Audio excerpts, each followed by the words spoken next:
Engel.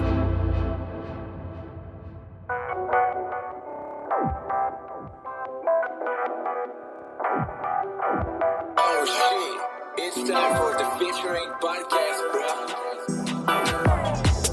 Hey, c'est Driver, bienvenue sur le podcast featuring dans lequel je recevrai un invité spécial à chaque épisode. Rappeur, producteur, DJ, beatmaker, homme de l'ombre. Une vraie conversation d'1 heure remplie d'anecdotes comme tu les aimes. Et ça, je te le garantis. C'est clean. Featuring your favorite rapper's favorite podcast.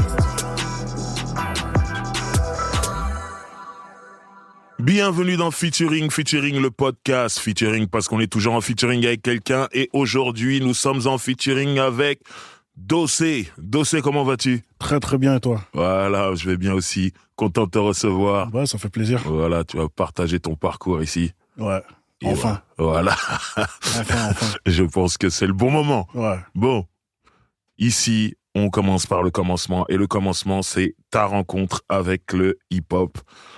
Déjà, j'aime bien savoir s'il y a eu d'autres disciplines. On sait que t'es rappeur, mais peut-être que t'as fait aussi autre chose. Donc, raconte-nous un peu cette rencontre, ses débuts. Écoute, ma rencontre avec le hip-hop, elle se fait au collège. Enfin, en fait, j'ai eu 2 rencontres avec le hip-hop. Raconte-nous les 2. Ouais. La première rencontre, bon, elle était un petit peu de loin. C'est juste parce que Pete, à l'époque, commençait à rapper. Sois clair. Ouais, donc mon grand frère. Voilà. Mon grand frère, ouais, Pete Bacardi. Voilà. Et en fait, c'est quand j'allais voir mon daron à l'époque, c'est quand j'avais, je sais pas, 8 ans à peu près, 7, 8, 9 ans à peu près. C'est les époques où lui commençait à rapper. Ok, donc pour qu'on comprenne tout bien, quand tu dis t'allais voir ton daron. Ouais, en fait, ok. Oui, non, mais c'est important, C'est vrai, faut que tout soit clair. c'est vrai. Tout soit clair. Ouais, donc on va tout reprendre depuis le début. Voilà. Non, en fait, j'ai 2 frères. On a le même père mais pas la même mère. Voilà. Okay. Et donc mes parents étaient divorcés, donc moi j'ai grandi de mon côté avec ma mère et eux ils ont grandi avec mon daron. Ok. Tu vois, donc ce qui fait que de temps en temps pendant les vacances ou les week-ends ou etc. Ben, j'allais voir mon daron sur Paris, tu vois. Ok. Et donc mes frères étaient là-bas et donc lui Pete à l'époque il commençait à rapper. Ok. Tu vois, il se mettait au rap. À l'époque je crois il faisait partie d'un groupe qui s'appelait Clan VAV. Je me rappelle. Ah non, je te jure. Il était dedans. Ouais. Ils étaient pleins à l'époque dedans. Ouais, des mecs de 18e, tout ça, je me rappelle. Ouais, des mecs d'un peu partout en vrai, tu vois. Ah, je savais pas qu'il était dedans. Ouais, ok. mais ça c'était vraiment à ses débuts, tu vois. C'est incroyable. Clan VAV, je crois que Vengeur africain par la vérité. je crois qu'il a même fait partie d'un TK au départ. Ouais, ça je sais ça. Ouais. Non, ça c'est ça les gens savent. Mais Clan VAV, tu m'apprends quelque chose. Clan VAV. Et donc à l'époque, en fait, en vrai, via lui, je découvre le Peura. Mais sauf que moi, je calculais pas, tu sais, je m'en foutais, tu vois, c'était pas ça la musique que j'écoutais. De toute façon, j'étais petit, tu vois, donc moi, j'écoutais de la dance, j'écoutais de l'Eurodance, Corona. Dance Machine, This is the Rhythm of the Night. T'as tout compris, tu vois. J'étais grave pas dedans, tu vois. Donc je le voyais de loin, donc ça, c'est ma première rencontre avec le hip-hop. Mais la deuxième, et donc, qui a été la vraie rencontre avec le hip-hop, où là, vraiment, moi, ça m'a parlé à moi. C'était au collège, je crois que je devais être en 6e ou 5e, et j'avais un gars de ma classe qui lui écoutait du rap et tout, il était fan de rap et tout. Et il me dit ouais, tu devrais écouter et tout. Il y a une radio et tout qui s'appelle Skyrock. Une radio qui s'appelle Skyrock, qui met du rap et tout, c'est la seule qui met du rap et tout, machin. Ah ouais, ok, d'accord, vas-y, tac, j'écoute et tout. Et en vrai, voilà, tu vois, j'ai commencé à écouter du Peura sur Skyrock. Après, suivant le moment où tu rentres dedans, il y a pas de souci, c'est normal. Non, mais de ouf. C'est normal, à ce moment-là. Mais c'était la grande époque de, tu sais, c'était vraiment l'avènement du rap américain en France, tu vois. Donc il commençait à passer je sais pas, les sons de l'époque, les Dabrat. Ok, donc là on est bien dans les années 90. Ouais. Ok, très bien. À quel moment t'as envie de faire ? J'ai eu envie de faire, quelques années après, je pense vers les coups de 14-15 piges. Ok. Ou avec un ami à moi, un mec de mon quartier avec qui je traînais tout le temps. Bon, en fait, on a juste commencé comme des blagues, tu sais, dans la chambre. Hein. Ok. Tu sais, on s'enregistrait à l'époque sur j'avais un... Comment on appelle ça ? Un poste. Ouais, un poste. Magnétophone, non ? C'est pas ça ? Non, c'est pas ça le... Ouais, aussi, c'est possible. Enfin bref, peu importe. Un post cassette, tu vois. Ouais. Et on s'enregistrait et tout dessus, on enregistrait nos voix pas sur des instrus, mais sur des morceaux. Il y avait les voix des... Il y avait les voix des mecs, tu vois, exactement. Par-dessus, ok. Et nous, on rappait par-dessus. Et voilà. En gros, ça a commencé comme ça, mais c'était vraiment en mode... Et là, à ce moment-là, t'es à Orléans. Ouais, je suis à Orléans comme jamais. Okay. Je suis totalement Orléans. Moi, je vais faire mon Parisien de base. Je suis dans les années 90, je suis à Paris, il y a des rappeurs. J'en vois partout. Yes. Comment c'est à Orléans? Il y a déjà des rappeurs à ce moment-là? À Orléans, à l'époque, il y a plein de rappeurs. Ok. Il y a toute une scène. De toute façon, Orléans, ça a toujours été une ville assez hip-hop. C'est juste qu'il n'y a pas eu de mecs qui a pété au niveau national. Ok. Tu vois. Mais il y avait déjà des gens plus âgés que vous? Ouais, totalement. Okay. Ouais, totalement. On avait des gens qui... Mais Orléans, c'est un peu spécial parce qu'à cette époque-là, si tu veux, on fait partie des villes où le fait de rapper, c'était un peu vu comme si c'était un bouffon, un peu chelou. Tu vois ce que je veux dire ou pas? On connaît ça, on connaît. Voilà, tu vois. Donc, ce qui fait que même nous, en tant que petits, les mecs qu'on voyait rapper, on les prenait pas vraiment au sérieux, tu vois. Ok. On les voyait un peu comme des mecs, voilà, tu vois. Mais du coup, vous, quand vous mettiez à rapper, vous preniez pas au sérieux à ce moment-là aussi, alors? Ouais, c'est pour ça que je te dis que nous, à la base, on rigolait. Voilà. Tu vois, on faisait ça, c'était vraiment dans notre chambre. Ok. Tu vois, je me rappelle, on faisait ça chez moi, dans ma chambre, j'avais mon truc, là, mon poste, et on s'enregistrait comme ça, et on s'écoutait, c'était juste comme ça pour le kiff, tu vois. Et en fait, ce qui s'est passé, c'est que, je sais pas, un jour, le poteau, il a dû faire écouter ça à un grand de chez nous. Et le grand, il m'a dit, t'as une bonne voix, hein. Ok. Franchement, t'as une bonne voix, hein. Toi, tu devrais te prendre la tête parce que t'as une voix qui passe bien. Ok. Je fais, ouais, je sais pas, tu vois. Et donc, du coup... ça t'a encouragé? Ouais, ça m'a encouragé un petit peu. Ok. Ça m'a encouragé un petit peu. Et voilà, et j'ai commencé à me prendre au jeu, en vrai. Et puis, j'ai commencé à griffonner mes premiers vrais textes. Ok. Tu vois. Mes premiers vrais textes où j'essayais et tout, et voilà. C'est comme ça que... Ça t'a amené où, tout ça? Parce qu'à cette période-là, c'est où tu vas rapper sur scène, où tu vas faire un freestyle dans une émission de radio, ou carrément tu te retrouves sur une mixtape ou quoi. Ça a été quoi la suite pour toi à ce moment-là? Moi, ce qui s'est passé, donc la suite, ça a été rien du tout. J'ai juste continué à rapper en vrai un peu dans ma chambre. Ok. En vrai de vrai un peu dans ma chambre. T'enregistres et il y a que toi qui écoutes? J'enregistre même pas. À cette époque-là, tu rappes, c'est tout. À cette époque-là, j'enregistre même pas. Ok. À cette époque-là, j'enregistre même pas. Je vais au studio, je crois, pour la première fois, je sais pas, peut-être 2 ans après. Donc, quand j'ai les bails de 17 ans. Et pendant tout ce temps-là, tu rappais juste comme ça dans ta chambre, sans enregistrer? Ouais, j'enregistrais pas. Ça. Je rappais juste, j'écrivais juste des textes et puis je rappais comme ça pour moi, dans mon... J'avais un dictaphone. Ok. Voilà, tu vois, en gros, je me débrouillais et puis je rappais un peu comme ça, je m'entraînais, tu vois. Ok. En vrai, je m'entraînais plus qu'autre chose. Tu faisais pas écouter aux gens? Non, même pas. Ok. Non, même pas. Donc 2 ans plus tard, tu te retrouves à aller au studio. Mais comment tu vas en studio? Et encore studio, c'était un home studio. Ok. C'est parce qu'en fait, avant d'arriver à Orléans, je suis arrivé à Orléans quand j'avais 9 ans. Mais avant ça, j'habitais à Meaux, dans le 7-7. Ok. Tu vois, et donc, donc j'avais gardé des connexions là-bas et tout. Ok. Et j'avais quelques potes là-bas qui rappaient, tu vois. Ok. Et donc, ce qui fait que dans un home studio, on s'était retrouvés là-bas et on avait commencé à enregistrer des trucs et tout, voilà, tu vois. Ok. On s'était fait un petit délire, tout ça. On a enregistré quelques titres, quelques freestyles, je me rappelle même plus ce que c'était exactement. Avec des mecs de Meaux? Ouais, des mecs de Meaux. Ok. Avec des mecs de Meaux.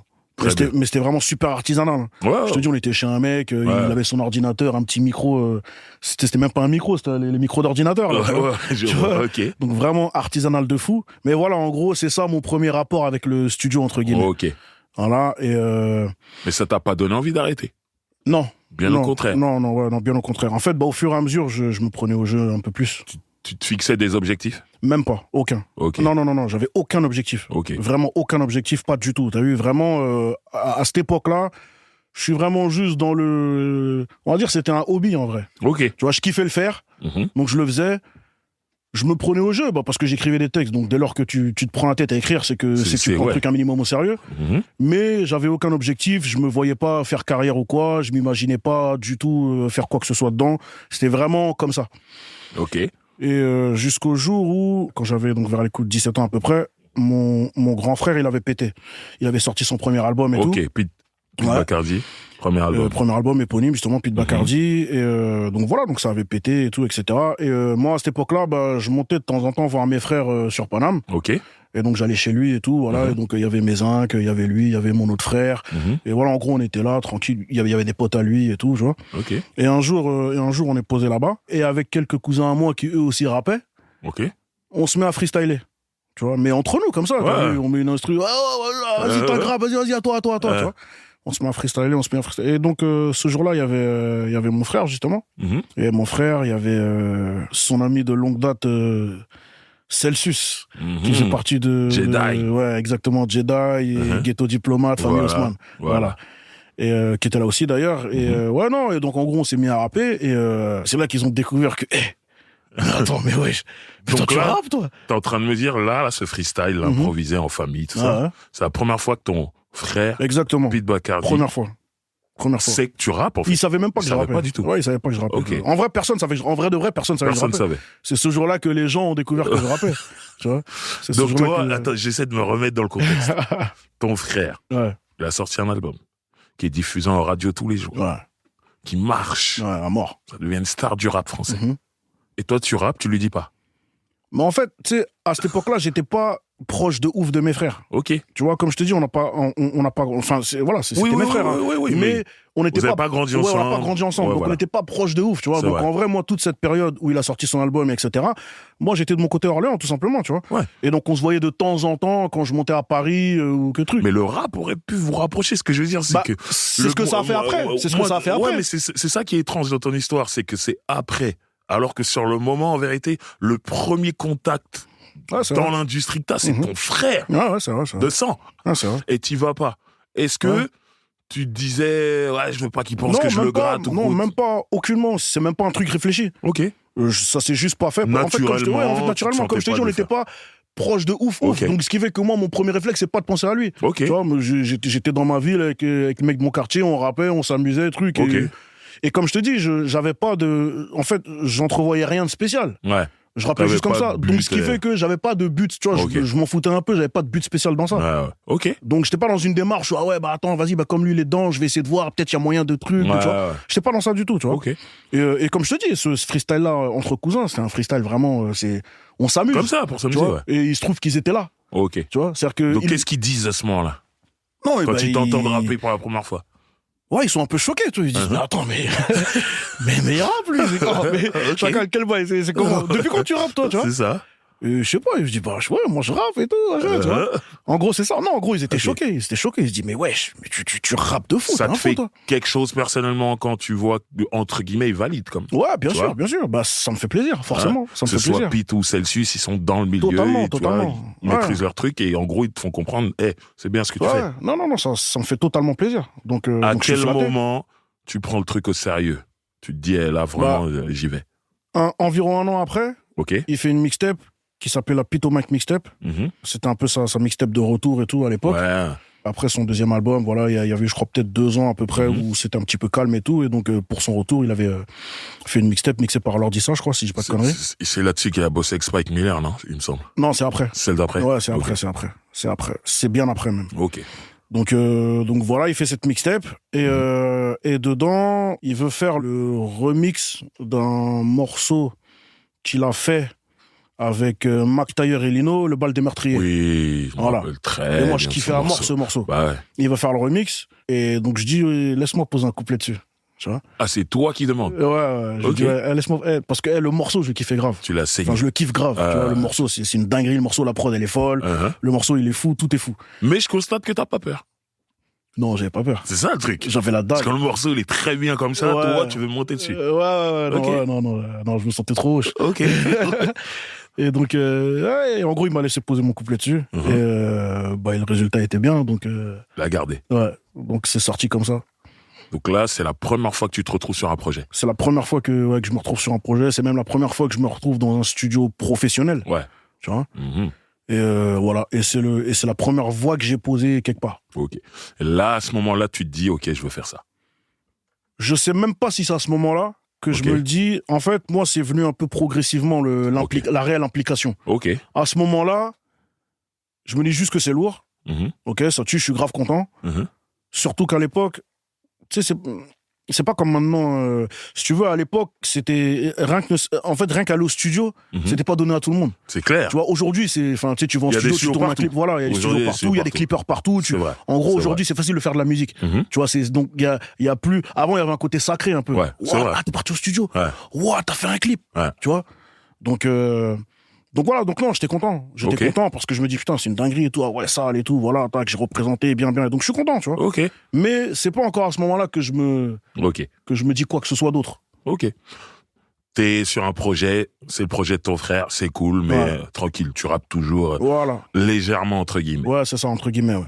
Comment ça s'accélère? En fait, ce qui se passe, c'est que mon cousin d'Argenteuil, de qui j'étais très proche, lui, par contre, pour le coup. Ok. Tu vois, on traînait ensemble et tout. J'allais très souvent à Argenteuil et tout, à la ZUP, tout ça, je traînais là-bas et tout, avec lui, avec ses potes et tout, etc.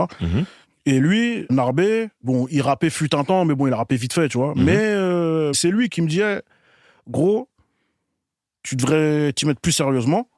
Viens, même, on fait un truc. T'as vu, on crée notre propre projet, on sort un truc et tout, machin. Là, voilà, moi, je produis et voilà, tu vois, et on fait ça nous-mêmes. T'as vu, voilà, on invite les gens qu'on peut inviter, tout ça, et on rappe. Et alors, en gros, et c'est lui qui m'a donné le goût de, en tout cas dans la musique, en tout cas pour vraiment la musique, le goût de, tu vois, de l'autodétermination, un peu, tu sais, ce côté que, fais tes trucs toi-même. Ok. N'attends pas que. Ouais. Tu vois, n'attends pas qu'on t'invite, n'attends pas qu'il y ait des possibilités, des opportunités. Viens, on fait. Et c'est à partir de là, en fait, c'est lui qui m'a amené ce truc, tu sais, qui m'a. Ouais. On est indépendant. Qui a fait monter mon implication dans ma musique. Ok. Tu vois, c'est à ce moment-là que ça se passe. Et donc, on fait notre première mixtape, on enregistre notre première mixtape, Bolide. Voilà. Et voilà, et ben, en gros, c'est donc en 2004, et c'était une mixtape DVD. Donc à l'époque, c'était, tu vois, c'était un truc. Oui, c'était à la mode chez les Quinry. Les Quinry faisaient ça déjà. Exactement. Mais moi, ce qui m'a choqué à l'époque dans ce projet, que j'avais écouté, c'est tous les feats que t'as eu, mon gars. Ouais, de ouf. Parce que mine de rien, c'était ton premier projet. Ouais, de ouf. Comment vous avez fait? Il y avait énormément de monde dessus. En fait, le truc, c'est quoi? De beau monde. Ouais, de beau monde, ouais. Mais en fait, le truc, c'est que les quelques faits d'armes que j'avais à l'époque, parce qu'en fait, il s'est passé un an entre mon premier couplet et Bolide, tu vois. Mais donc, entre-temps, j'ai posé à droite, à gauche d'autres couplets. Par exemple, notamment le morceau avec Cynic et mon frère aussi, Urban Poésie, qui à l'époque était sur le projet de Cynic. Tu vois, donc non. À l'époque, c'était censé être sur un... C'était sur une compile qui s'appelait... Est-ce que c'était pas Liberté d'expression? Enfin, je me rappelle plus, bref. Liberté d'expression 3, un truc comme ça, produit par Sinaï à l'époque. Ok. Enfin bref, donc, il me semble que c'était ça, Liberté d'expression. Bref, en gros, on a fait un morceau sur cette compile.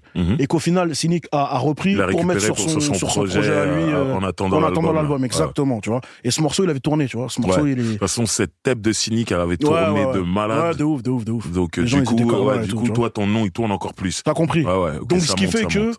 voilà, à l'époque, j'ai un petit début de succès d'estime. Voilà, et ce qui fait que, les gens qu'on a appelés, ils sont pour la plupart venus, tout simplement. Ok. Voilà, tu vois. Ok, très bien. Du coup, toi... Tu sais, on est à l'époque où les réseaux sociaux n'existent pas vraiment. Il y a des trucs à l'époque, tu vois, il y a Skyblog, il y a MySpace, etc. Mais tu vois, c'est pas... C'est le début, c'est pas le même délire. Donc, ce qui fait que les gens... ils sont beaucoup sur en vrai sur ce que tu vaux en tant que rappeur, tout simplement. Tu vois ce que je veux dire ou pas? Ils écoutent ce que tu fais. C'est ça, ils écoutent ce que tu veux. Exactement. S'ils te trouvent chaud, on y va. Vas-y, faisons, frère. Tu vois. C'est vraiment cette époque-là. Si. Donc c'est pour ça que les mecs, ils ont pas trop chipoté. Franchement, bon boulot. La même chose aujourd'hui pour un artiste qui fait son premier projet. C'est pas pareil. C'est pas la même histoire. Il y a plein d'autres paramètres qui rentrent en compte, tu vois, c'est normal. Exactement. Mais bon. Donc, bilan de ce truc, de ce projet, Bolide, tout ça. Bon, on sait que t'es encore là aujourd'hui. Ça veut dire que vous étiez content. Ouais, bien sûr. On continue. Exactement, bon petit succès d'estime et tout, tranquille. Et voilà, en gros, je fais juste mon petit bonhomme de chemin. Ok. Tu vois, petit à petit, voilà, je fais mes pas dans le truc, voilà, je fais mes classes et tout, et petit à petit, je m'impose dans l'underground français, tu vois. C'est ça. Maintenant, il y a une histoire que t'as racontée dans une ou deux interviews, ce truc de beatmaking fantôme. Ça arrive quand? Et explique-nous ça. Écoute, justement, ça arrive à l'époque de Bolide 1. C'est-à-dire dès cette première mixtape, là? Ouais, dès la première mixtape. Je crois que, si j'ai pas de conneries, il y a 2 ou 3 prods à moi dedans. En fait, ce qui se passe, c'est que, donc en 2003, donc on fait un petit back in the days. Voilà. En 2003, j'ai un cousin à moi, d'ailleurs pas à son âme, c'est de ce cousin que je parle dans le morceau que j'ai fait pour ma mère dans le dernier album. Ok. Voilà, que j'ai perdu quelques mois avant elle. Donc pas à son âme. Et ce cousin-là, il arrive du bled, de Côte d'Ivoire, et lui c'était un peu un geek un peu. Il était grave... Il était grave branché sur ces bails-là. Okay. Moi, pas du tout. Mais pas du tout. J'étais à l'ouest. Je savais à peine me servir d'un ordinateur. Tu sais, j'étais vraiment... j'étais une quiche totale. J'étais un mec, je faisais que traîner dehors. Donc, j'étais pas trop sur les... Et un jour, il vient il a son ordinateur et tout, et dedans, il a un logiciel. Fruity Loops 3. Tu vois, Fruity Loops 3. Ok. Donc, pour ceux qui connaissent, ils savent que Fruity Loops 3, c'est que ça remonte. Ça remonte de fou. Et et il me montre que, regarde, je fais des instrus dessus et tout, mais tu sais, les trucs pétés, tu vois. Et je vois, truc de ouf. Mais moi, je vois ça comme un jeu à la base, tu vois. Une sorte de jeu vidéo un peu truc, où tu peux faire des musiques, c'est marrant, ding, ding, ding, ding. Et donc, je m'essaye à ça. Et petit à petit, j'y prends goût, tu vois. Ok. Et donc, ce qui, à la base, ressemble à des musiques de jeux vidéo, au final, devient très vite, en vrai, des instrus qui sont pas si mal que ça, et où, en vrai, vite fait, on peut rapper, je crois, dessus, hein, tu vois. Donc, ce qui fait que, comme à l'époque, j'avais pas de beatmaker ou quoi que ce soit, tu vois, en vrai, je me fais mes prods, mais mais juste pour moi, pour m'entraîner, en fait, pour rapper. Pour pouvoir rapper des textes dessus, écrire des trucs, et voilà, avoir un instru vide, où je peux m'enregistrer, tranquille, et tout, et j'essaye. Donc, en fait, c'est comme ça que ça commence. C'est qu'à la base, je me fais des prods juste pour moi, pour m'entraîner. Mais comme tout vient en pratiquant, à force de pratiquer, à force de faire des prods pour m'entraîner, au final, je commence à faire des vrais prods. C'est ça. Qui ressemblent à quelque chose pour de vrai, tu vois. Et ce qui fait que quand on est dans l'enregistrement de Bolide 1, un jour, t'as vu, je fais une palette de prod que je grave sur un CD. Tu faisais déjà des palettes. Là, c'était déjà trop sérieux, là. Mais de fou. Mais parce que tu vois, on est en train de faire notre mixtape. On cherchait des instrus et tout. Et à l'époque, c'est galère de trouver des instrus. Tu vois, faut contacter un tel. Petite anecdote, t'as vu, je me rappelle d'un beatmaker. Attends, c'était qui? Je me rappelle plus. Un beatmaker de l'époque, tu vois. Et Narbé était parti le voir pour des instrus. Pour qu'il nous passe des instrus. Et le mec, il avait dit OK. Dans ce cas, tu m'envoies en gros ce que ton gars il a fait. Donc tu m'envoies un CD gravé. Et moi, j'ai fait que des feats à l'époque.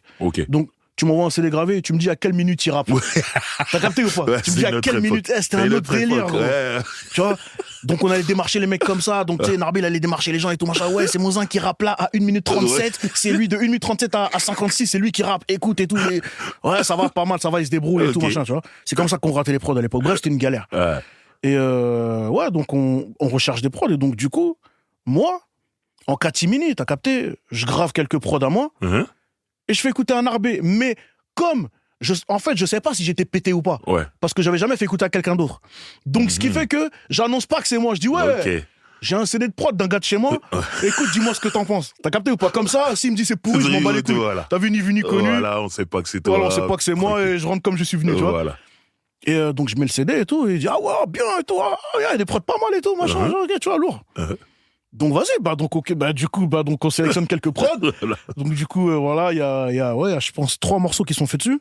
Et voilà, mais sauf que moi, comme je suis déjà rentré dans le mensonge, je dis pas, en fait, tu vois, j'ai du mal à dire quand même, mais en fait, c'est vrai. Donc je le dis pas. Tu dis toujours pas. Et donc ça reste comme ça. Et ce qui fait que, écoute, j'ai continué à faire mes prods. Mais à un moment, il doit avoir le nom d'un beatmaker sur le CD et tout ça. Mais j'ai inventé un nom, frère. C'est ça qu'on veut savoir ici. Mais carrément, j'ai inventé un... Non, en fait, le truc, c'est quoi? Donc, le nom que je trouve au beatmaker en question, c'est Prodphaser. Parce que j'étais fan du film The Godfather. Et voilà, donc moi, Prodphaser. Voilà. Et, donc tu dis à ton cousin, là, j'ai rappé sur un prod de Prodphaser.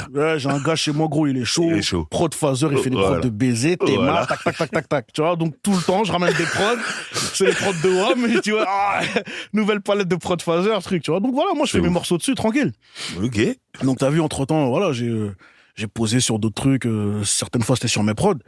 Tu vois, Mais t'as jamais eu envie de faire des prods pour d'autres gens, au final? Mais j'ai fait des prods pour d'autres gens, mais sans qu'ils sachent que c'était moi. C'est pas vrai? sur... Tu peux déclarer, là, aujourd'hui? À l'époque, sur la compile Hostile 2006. Sur Hostile 2006, j'avais fait la prod du morceau de Éloquence, Le bruit des armes. Le meilleur morceau d'Éloquence. Il l'a su quand? Non, il l'a jamais su, il le sait pas, je crois. Il va l'apprendre en écoutant le podcast. Merde. Mais il a un vrai truc. Hostile 2006. T'as une prod sur un Hostile. Hostile 2006, frère. Directement. Le bruit des armes. Et voilà, et j'ai dû placer 2-3 autres trucs, mais bon, c'était... ça reste quand même... c'était assez exceptionnel. Hein. J'ai pas...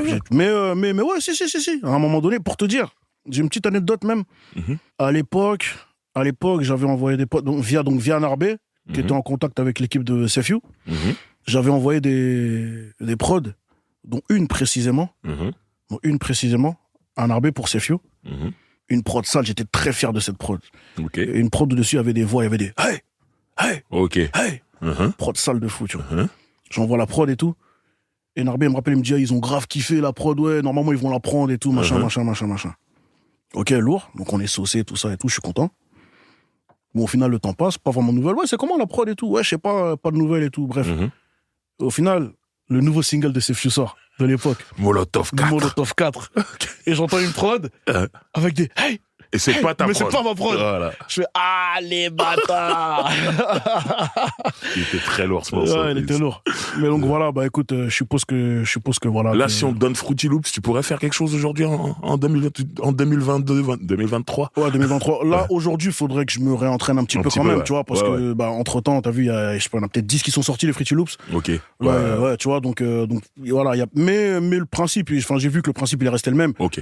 Si je me réentraîne un peu, voilà. tu me laisses une semaine dessus. Mais t'as pas insisté sur la prod. Toi, ton truc, c'était le rapper. Non, c'est pas ça. Non, c'est pas ça. J'ai fait mes prods jusqu'à... T'as vu, par exemple, sur la mixtape Autopsie de Booba, sur laquelle il m'a invité, bah, j'ai fait la prod de mon morceau. Ah, c'est ta prod? Ouais, c'est ma prod, ouais. Prod Phaser, toujours. Prod Phaser, toujours. Chaque fois que t'entends Prod Phaser, c'est moi, gros. Hostile. Autopsie. Normal. Ben, normal, de fou, tu vois. Tu vas trop loin, mec. Et juste après ça, j'ai sorti ma mixtape Desperados. Ouais. Où pareil, dessus, bah, tous mes inédits, c'était mes prods, t'as vu, donc... Ouais, donc ça t'a poussé le bouchon loin, quand même. Non, bien sûr. Non, c'était réel, c'était pour de vrai, tu vois. Ok. Donc voilà, et en fait, un truc tout con qui s'est passé, tu vois, c'est qu'à l'époque, juste après la mixtape Desperados, mon ordinateur de l'époque, bon, qui était un vieil ordi, hein, t'as vu, laisse tomber, et il est tombé en rade. Ok. Tu vois, il est tombé en panne.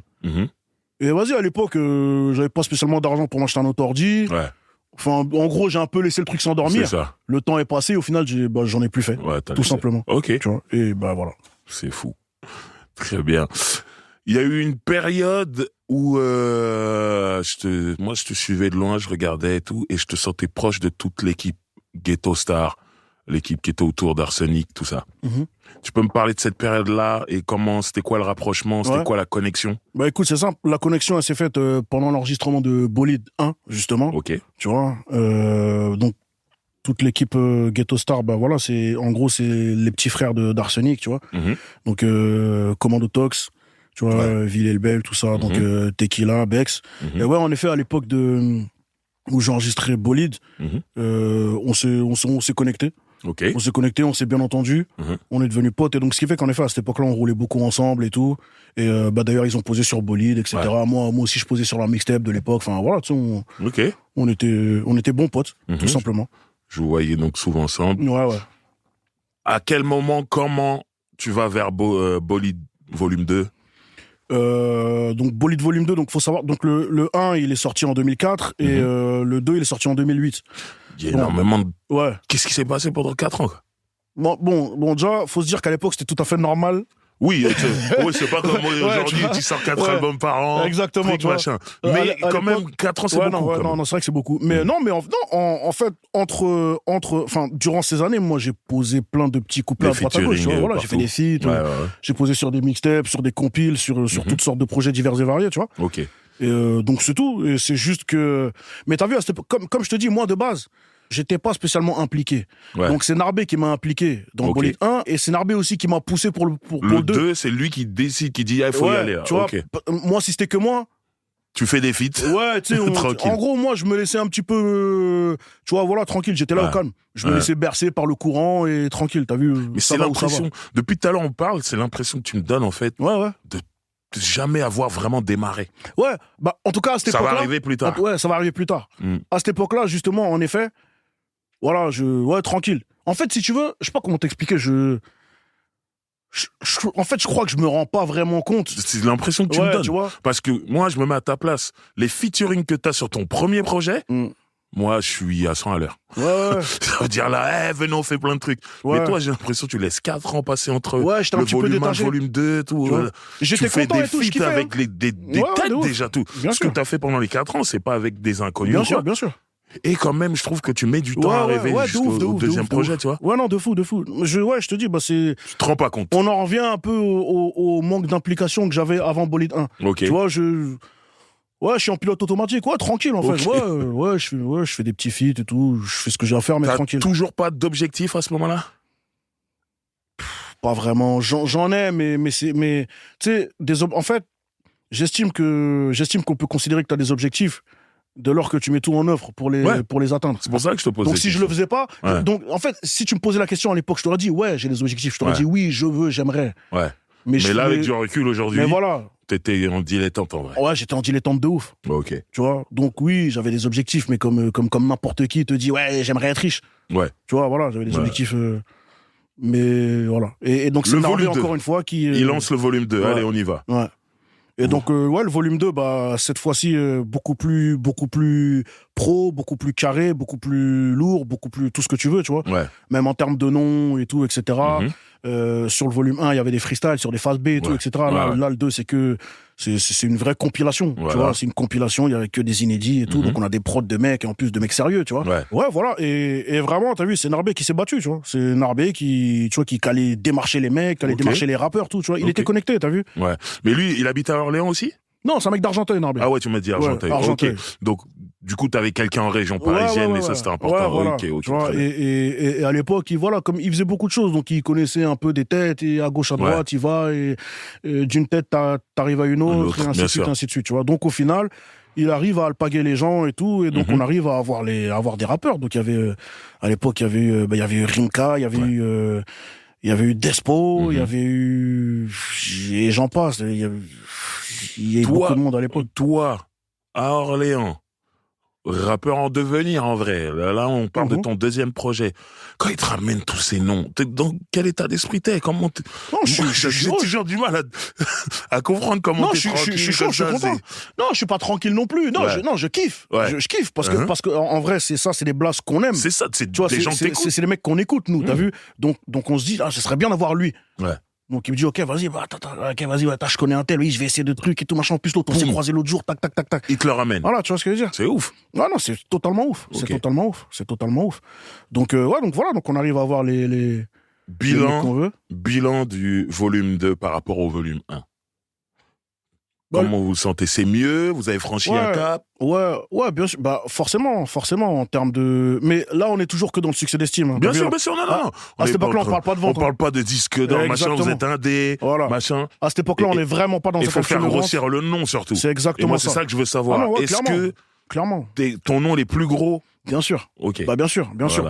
Puisqu'à l'époque, mon premier, on va dire, hit de rue, c'est le featuring avec Despo, qui s'appelle Prototype, qui a beaucoup tourné à l'époque. Je me souviens. Tu vois, et d'ailleurs, pour la petite histoire, la prod sur laquelle on a fait le morceau, donc c'est une prod de Cannibal Smith, qui à la base était prévue pour le projet PC3 qui se faisait à l'époque. Ok. Et il y avait un morceau de Kerry James, Lino et Sefiu qui avait été fait dessus, sur cette prod. Et tu avais écouté le morceau, toi? Bien sûr, j'avais écouté le morceau comme jamais. Ok. Le morceau, il était sale de fou et tout. Bref, la prod, elle était folle. Le morceau, il était fou. Les gens, ils s'étaient découpés dessus, laisse tomber. C'est mais comme le projet a été avorté, et au final, Narbé, il a pris la tête de ouf à Oumar, d'ailleurs. Ok. Qui, à cette époque-là, était avec PC. À cette époque-là, était bossé avec PC et tout, machin. Il a pris la tête de ouf à Oumar. Pour récupérer cette prod. Ok. Et donc, au final, Oumar nous a donné cette prod. Et on a fait le morceau avec Despo dessus, Prototype. Voilà. Mais toi, je remarque que t'as jamais peur. C'est pour ça que je t'ai demandé si t'avais écouté ce morceau. Le morceau qui était prévu pour PC, tu l'as écouté? Ouais, je l'avais écouté comme jamais. Il était trop sale. Tu montes dessus, t'en as rien à foutre. Ah, frère. Tu sens que tu peux être à la hauteur, même s'ils sont plus en feat, t'as juste récupéré l'instru, mais quand même, dans ta tête, tu peux me dire, non, tu peux te dire c'était trop chaud ce qu'ils avaient fait. Toi, t'y vas. Non, parce qu'en fait, à cette époque-là, et je me rends compte maintenant avec le recul, t'as vu, à cette époque-là, il y a une époque dans ta carrière de rappeur. Où t'as la dalle, t'as peur de rien. C'est-à-dire qu'en fait, dès qu'on te met un micro, t'y vas. Tu dis, tu vois. Pour tout casser. Alors que là, aujourd'hui, je tremblerais de ouf. Ok. Alors que pourtant, logiquement, non, puisque maintenant, t'as je suis établi, tu sais comment faire. Mais frère, t'as vu, par exemple, à l'époque, on allait au Planet Rap des gens. Donc il y avait des tables entières de rappeurs qui étaient là et tout machin. Et des mecs en place. Et des vrais rappeurs, des mecs vraiment qui rappaient. Tu vois, pas des, tu vois, il y a pas de. À l'époque, on rappe pas sur son playback. Hein. Exactement. T'as vu, on rappe pas sur le morceau. Tu instru nu, tu rappes et tu te démerdes. Et souvent, tu sais même pas c'est quoi l'instru qui va arriver. Tu sais pas, mais non, c'est pas souvent. Tu sais pas c'est quoi l'instru. Le DJ il balance. Vas-y à toi. Fais. T'as vu? Mais poto, à cette époque-là. Mais total, mais j'étais en sûreté absolue, j'étais sûr de moi de ouf. J'aime ça. Mais c'est-à-dire qu'aucune once de peur ou de trac, même pas le trac. Justement, c'est quand que c'est à mon tour. C'est ça. Tu vois ce que je veux dire ou pas? Et donc, t'arrives devant le micro. Tu veux en découdre. Mais t'en découds de ouf. Voilà, tu vois. Et d'ailleurs, il y a des traces sur Internet de ces trucs-là. Hein. Exactement. Il y a des traces sur Internet de ce genre d'acte de barbarie. Exactement. Maintenant, voilà. Ton nom les plus gros. Le volume 2 a fait son effet et tout. Et il me semble que dans ta chronologie, il arrive un moment quand même qui est important, c'est Autopsie. Exactement. Bah, voilà, c'est justement... de Booba, ouais. Et c'est le volume 3. C'est exactement ça. Bah, en fait, comment tu te retrouves dessus? Comment t'es connecté? Comment ça arrive? Tout simple. Donc, Bolide 2, le morceau prototype, comme je te dis, c'est mon premier, entre guillemets, hit de rue, tu vois. C'est le premier morceau vraiment qui tourne beaucoup et tout. Et Medimed, le DJ de Booba, qui s'occupe de faire justement les sélections pour Autopsie, etc., à l'époque tombe dessus. Il tombe sur ce morceau-là. Ok. Il se dit, wesh, c'est qui ces deux mecs? Et donc, c'est sur ce morceau qu'il nous découvre, nous deux, moi et Despo. Ok. Tu vois? En mode, mais wesh, c'est qui ces deux Renois complètement fous, là? Qu'est-ce qu'ils racontent? Tu vois? Et donc, il me contacte. Enfin, il contacte Narbé. Et ouais, voilà, tout simplement, il nous contacte en mode, écoute, Booba, il a kiffé le titre là avec Despo que vous avez fait et tout, prototype, et il aimerait bien inviter Dossé sur Autopsie 3. Ok. Voilà, tout simplement. Lourd. C'est comme ça que ça se fait, donc... À ce moment-là, il sait que t'es le frère de Pete? Je crois pas. C'est fou. Non, je crois pas, non. C'est complètement fou. Ouais, je pense pas. Ok. Donc, tu te retrouves à faire le morceau... on t'appelle pour faire Autopsie. Ouais, voilà, exactement. Maintenant, toi, tu te dis, je vais appeler Prodfather. Non, je me dis même pas ça. Je me dis même pas ça. Comment ça se passe? Donc, à cette époque-là, tu vois, Oumar, il s'occupait justement de Blastar. De Blastar, Cannibal Smith, etc. Tu vois, voilà. Donc, Oumar, il avait tous les beatmakers les plus chauds. Tous les gros beatmakers les plus chauds, c'est lui qui les avait. Ah, il les avait, je vois. Donc, il avait C'était l'époque GoldenEye. GoldenEye, justement, voilà. GoldenEye, mais à l'époque où il n'y avait pas encore d'artistes, de rappeurs, c'était que des beatmakers. Voilà, lui, c'était un pôle de beatmakers. Et donc, je lui demande à lui, je lui dis, hey, gros, là, je vais poser sur Autopsie 3 et tout, machin, il me faut une prod, une sale prod et tout. Et donc, il m'envoie une prod de Blastar. Ok. Est-ce que c'était Blastar? Attends, c'était Blastar ou Cannibal? Non, c'était Blastar. Donc, il m'envoie une prod de Blastar, une grosse prod et tout, machin. Mais j'arrive pas à écrire dessus. J'arrive pas à écrire. Tu sais, c'est le genre de grosse prod où elle est tellement grosse que tu sais que t'as même pas, en fait, tu sais même pas comment tu vas mettre ta voix dessus. Elle était juste commencer, c'est compliqué déjà. T'as vu? Et donc, ce qui fait que ça me bloque pour l'écriture. J'arrive pas à écrire dessus, tu vois. Et donc, je suis là, je suis en train de galérer, je suis en panique et je me dis, putain, mais comment je vais faire? Vas-y, j'ouvre mon ordinateur, tu vois. Et à l'époque, alors là, je vais révéler un truc pour les connaisseurs de l'époque et pour... Dis-nous, on veut ça, nous. T'as vu, à l'époque, je me butais de ouf à un morceau sur, je crois, attends, que je te dise pas de bêtises, si je dis pas de conneries, c'était sur la mixtape ou sur le projet de Alchemist. Et le morceau, il s'appelait Follow the Dollar. Ok. C'était qui rappait dessus? C'était... J'ai écouté il y a pas longtemps. Attends, je me rappelle plus, putain, je sais plus qui rappait dessus. Est-ce que c'était pas Noriega? Follow the Dollar, il y avait pas de... C'est pas le morceau avec The Game, ça? Non. Enfin, bref. Voilà. Sur le projet d'Alchemist. Ouais, voilà, sur le projet d'Alchemist. Et la prod, elle était folle. Et il y avait une mélodie sur la prod qui était entêtante. Ok. Voilà. Et je vais sur mon ordi et je prends un synthé qui n'a rien à voir et je commence à refaire cette mélodie. Ok. T'as capté ou pas? Je refais cette mélodie. Donc toi, t'as un niveau où t'arrives à rejouer une mélodie sur un synthé? Ouais. Et toi, t'es un vrai beatmaker, en vrai. Tu rigoles ou quoi, gros? T'es un vrai beatmaker. Ok. Non. Donc, tu rejoues la mélodie. Non, j'étais un vrai beatmaker pour de vrai. Ah ouais, non, mais c'est là. Moi, je suis en train de comprendre maintenant. Non, moi, je samplais et tout. J'ai vu 2-3 interviews où t'as parlé de ces moments-là, mais moi, je me disais, ouais, il a fait un truc vite fait, ça a duré 6 mois et tout. Non, là, c'est sérieux. Non, ça a duré des années. J'étais un vrai beatmaker pour de vrai. J'étais un vrai beatmaker, un vrai compositeur pour de vrai. Tu vois? Donc, tu rejoues la mélodie. Je rejoue la mélodie et tout, en modifiant un petit peu, tu vois. Ouais. Et vas-y, autour de ça, je commence à construire un beat, en fait, tu vois. Et tac, je construis le truc et tout, tac. Et en fait, j'ai fait une prod. Donc, pour ceux qui connaissent pas, je vous invite à écouter le morceau Non-Stop sur Autopsy. Je fais une prod, mais tu sais, elle est un peu spé, la prod. Ouais. Donc, je sais pas si j'ai fait un truc qui est magnifique, ou si j'ai fait de la grosse merde, ou je suis seul dans mon délire et en vrai, je suis un ouf. Donc, j'appelle des potes à moi, qui eux connaissaient mon secret, tu vois. Ok. Je les fais venir à la baraque et tout. J'ai fait un truc, écoutez. C'est pour Autopsy, je me dis, Bellec, il y a moyen que ce soit pas mal. Écoutez, vous me dites ce que vous en pensez. Mais moi, je suis pas sûr parce qu'elle est un peu chelou. Je vous préviens, elle est chelou, la prod. Ouais. Je voulais pas qu'ils me finissent. Donc, tu vois, je les préviens, je dis, les gars, c'est une expérimentation, je vous fais écouter un truc, je sais pas ce que c'est. Écoutez, vous me dites ce que vous en pensez. Et ils écoutent, ils se mangent la prod, ils disent, mais wesh, mais c'est une dinguerie, mais ouah, mais non, mais t'es un ouf, ah ouais, laisse tomber. Encore mieux que celle de Blastar. Donc au final, écoute, j'ai fait mon morceau dessus, tout simplement. Ok. J'ai fait mon morceau dessus, et, voilà, et c'est le morceau Non-Stop sur Autopsy 3. Et quand tu l'envoies, Medimed, Booba, direct, ils sont convaincus, ils sont d'accord avec lui. Ouais, pétage de tête, tout, corda à mort, et voilà. C'est Booba. Avec tout ce que ça implique. Ouais. Du coup, ça veut dire, tu te retrouves sur la plus grosse plateforme que tu as eue jusqu'à maintenant. Oh. Est-ce que tu as senti un avant et un après ce morceau? Bien sûr. Ouais, bien sûr, forcément. Bien sûr, et surtout que ça a tout de suite enchaîné, puisque suite au morceau Non-Stop que j'ai fait dans Autopsy 3, qu'il avait grave kiffé, et il m'a invité sur l'album qui est sorti juste après, Lunatic. Ouais. Et ça, c'est une plateforme encore plus grosse qu'Autopsy, sur l'album de Booba. Ouais, clairement, ouais. Et à ce moment-là, c'est ça que je veux savoir. Pour ça, je demande s'il y a un avant et un après. Est-ce que tu sens le regard des gens changer? Est-ce que tu sens l'industrie différente quand elle te regarde à ce moment-là? T'es quand même sur 2 projets de Booba. L'industrie, j'étais pas assez proche d'elle pour voir comment elle me voyait, parce que j'étais hors industrie totale. Ouais, mais quand je dis industrie, est-ce qu'il y a eu des demandes, des gens qui voulaient te produire, en se disant lui il est pote avec Booba, bien sûr, il y a un truc à prendre, bien sûr. Voilà, c'est ça que je veux dire quand je dis l'industrie. Bien sûr. À l'époque, je bossais avec des mecs de chez moi. Ouais. Tu vois, à cette époque-là, donc époque Autopsy, Lunatic, Narbé s'était retiré de la musique. Il avait arrêté la musique. Ok. Voilà, pour faire d'autres choses. Et d'ailleurs pour commencer son projet Impulstar. Ok. Qui est maintenant l'un des plus gros tournois de.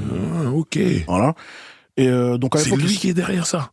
Ouais, c'est lui qui a créé Impulstar. C'est incroyable. C'est que je suis en train de faire le lien que maintenant là. Voilà. Ouais. Respect. Respect. C'est totalement ça. Et donc ça commence à cette époque-là. Ok. C'est à cette époque-là qu'il a ça en tête. Très bien, donc il met de côté la musique. Exactement, et donc il met de côté la musique, donc du coup je me retrouve un petit peu seul, et donc du coup je commence à bosser avec des mecs de chez moi. Ok. Tu vois, voilà, on se débrouille, tu vois, voilà, c'est un peu artisanal, on se débrouille et tout, on se bat comme on peut. Et donc donc en effet, donc voilà, donc je fais Autopsy 3, je pose sur Lunatic, et à cette époque-là, bon, Narbé qui s'était retiré de la musique, mais bon, qui était encore un peu connecté, tu vois, il regardait de loin, mais il était là. Il connaît les gens, ok. Il connaît un petit peu de gens et tout. Et il me disait, il y a un mec et tout qui bosse avec Dawala, qui est Hoche, un manager, mais qui va devenir un grand manager et tout, machin, parce que tu sais, je sens qu'il a la dalle, il est intelligent, il est vif et tout, machin. Il bosse avec Dawala. Et ils aimeraient te rencontrer. Voilà, pour voir dans quelle mesure ils pourraient bosser avec toi et tout, tu vois. Donc on se fait un rendez-vous. Ce mec-là, il s'appelle Axel. Ok. Et on se fait un rendez-vous avec lui et Dawala. Ok. Et les gars avec qui moi je bossais à l'époque, tu vois, les mecs de chez moi, tu vois. Et on se fait un rendez-vous et voilà, en gros on discute et tout, voilà. Et en gros, voilà, il me propose ce qu'il me propose, tout ça, voilà. Il me dit qu'il aimerait bien, qu'il aime bien ce que je fais, etc. Et qu'il pense qu'il y a moyen de faire quelque chose et tout. Et moi à l'époque, je donne pas suite. Ok. Tu vois, je donne pas suite parce que j'étais avec mes gars, tout simplement, tu vois. J'étais avec mes gars et que voilà, tranquille, non, au calme, on va faire on va faire notre route de notre côté, au calme. Ok. Donc j'ai pas donné suite. Ok. Et donc, ouais, voilà, entre autres. Donc, ouais, pour Il répondre à ta y a question, eu des choses, quoi, c'est bien ça, sûr. voilà. Ouais, bien sûr. Mais c'est juste que, voilà, moi, j'étais un petit peu. J'ai toujours aimé.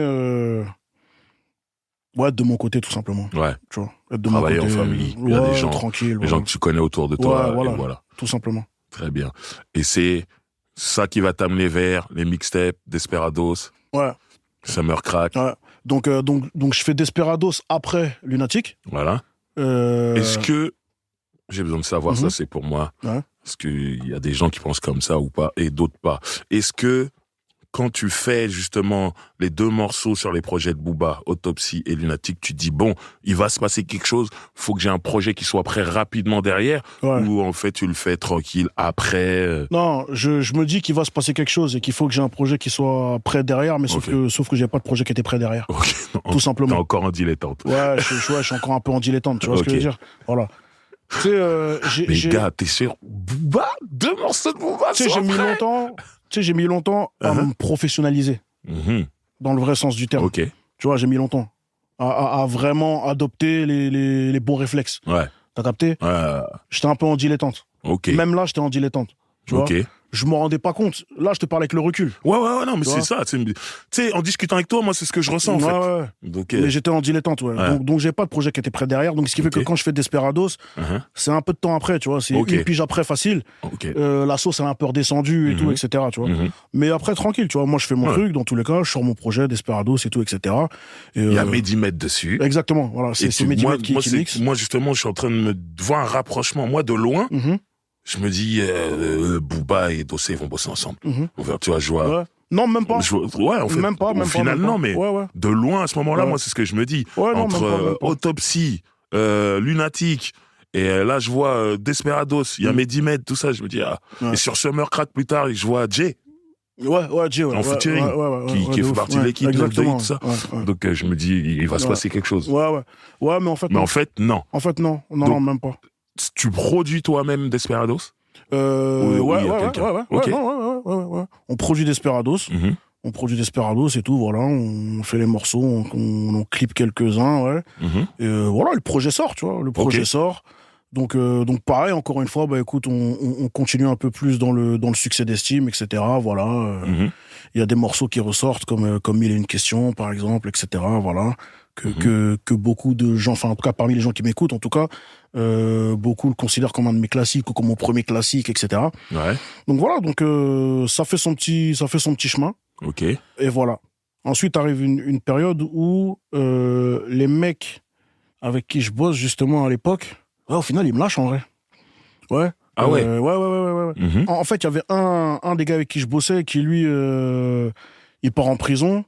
Ok. Il fait une peine et tout, donc bon lui cuit déjà. Il est plus là. Voilà. Et les autres, après je saurais pas trop te dire ce qui s'est passé en vrai de vrai. Mais ils étaient des intérêts de la musique. Ouais, je saurais pas te dire. Ça s'est fait un peu de manière bizarre, donc au final je me retrouve tout seul. Ok. Je me retrouve tout seul et tout, et comment tu vois les choses? C'est quoi la suite pour toi? Ah non, je suis en train de mélanger. Non. Ça, c'était après Summer Crack. Après Summer Crack. Ouais, c'est après Summer Crack. Ouais. Donc, je fais Summer Crack et tout, etc. Voilà, truc. Voilà, bah, pareil, hein. Donc, on invite encore. Donc, à l'époque, il y avait Fianso. Ouais. Il y avait Niro, que j'ai invité dessus. Il y avait Caris à l'époque. Ouais.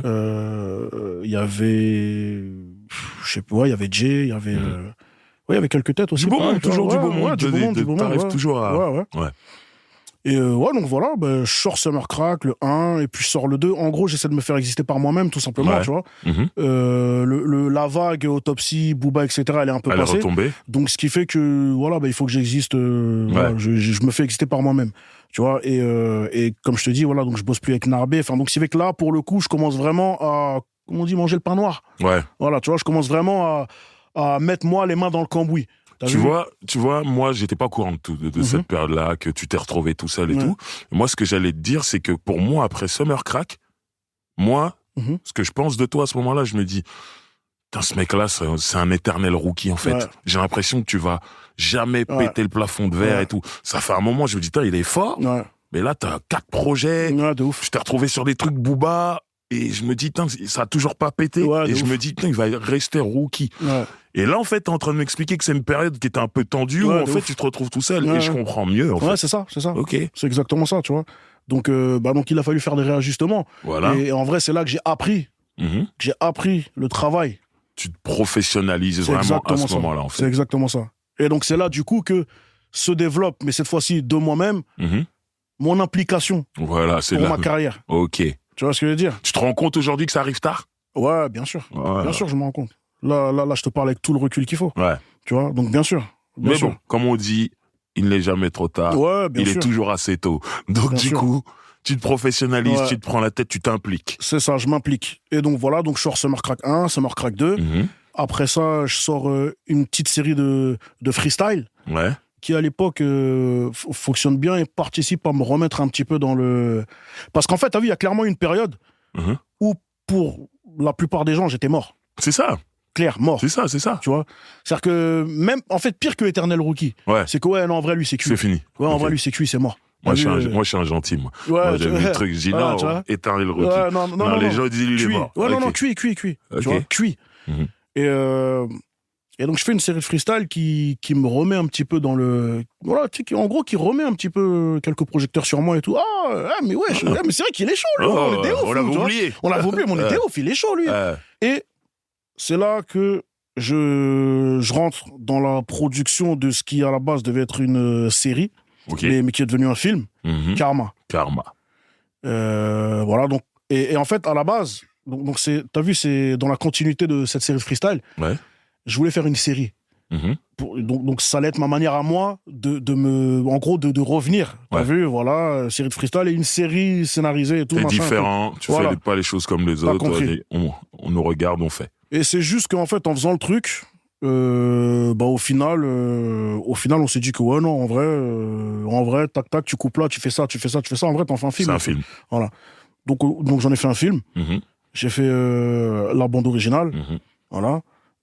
Donc, pareil, j'ai invité des gens. J'ai invité notamment ceux qui ont joué dedans. Donc, Ouais. Fianso, à l'époque, il avait joué dedans. Ouais. J'avais invité... il y avait l'Alco, il y avait... et ainsi de suite, tu vois. J'avais invité un petit peu de monde dedans. Niro, etc. Et donc, voilà. Donc, je sors le projet Karma, qui est un film autoproduit, totalement artisanal et tout, etc. Avec la BO qui va avec. Et voilà. Et à cette époque-là, je savais pas où le sortir, je savais pas comment le sortir et tout, Ouais. tu vois, vraiment l'industrie, je connaissais pas vraiment en vrai, Ouais. donc j'appelle Oumar à l'époque, Mhm. et je lui dis, s'il te plaît, trouve-moi un deal pour sortir le projet. T'as vu, Ouais. j'ai mon Meufil, j'ai ma BO, Ouais. mais où le sortir, comment, qui, que quoi, donc où. Ouais. Et à l'époque, il m'organise un rendez-vous chez Musicast, Mhm. avec Julien, il s'appelait Musicast, C'est ça. ouais. Et voilà, et en gros, voilà, au final, le truc sort là-bas, on distribue et tout, machin, voilà. Ok. Cool. Voilà, T'es de propre. retour.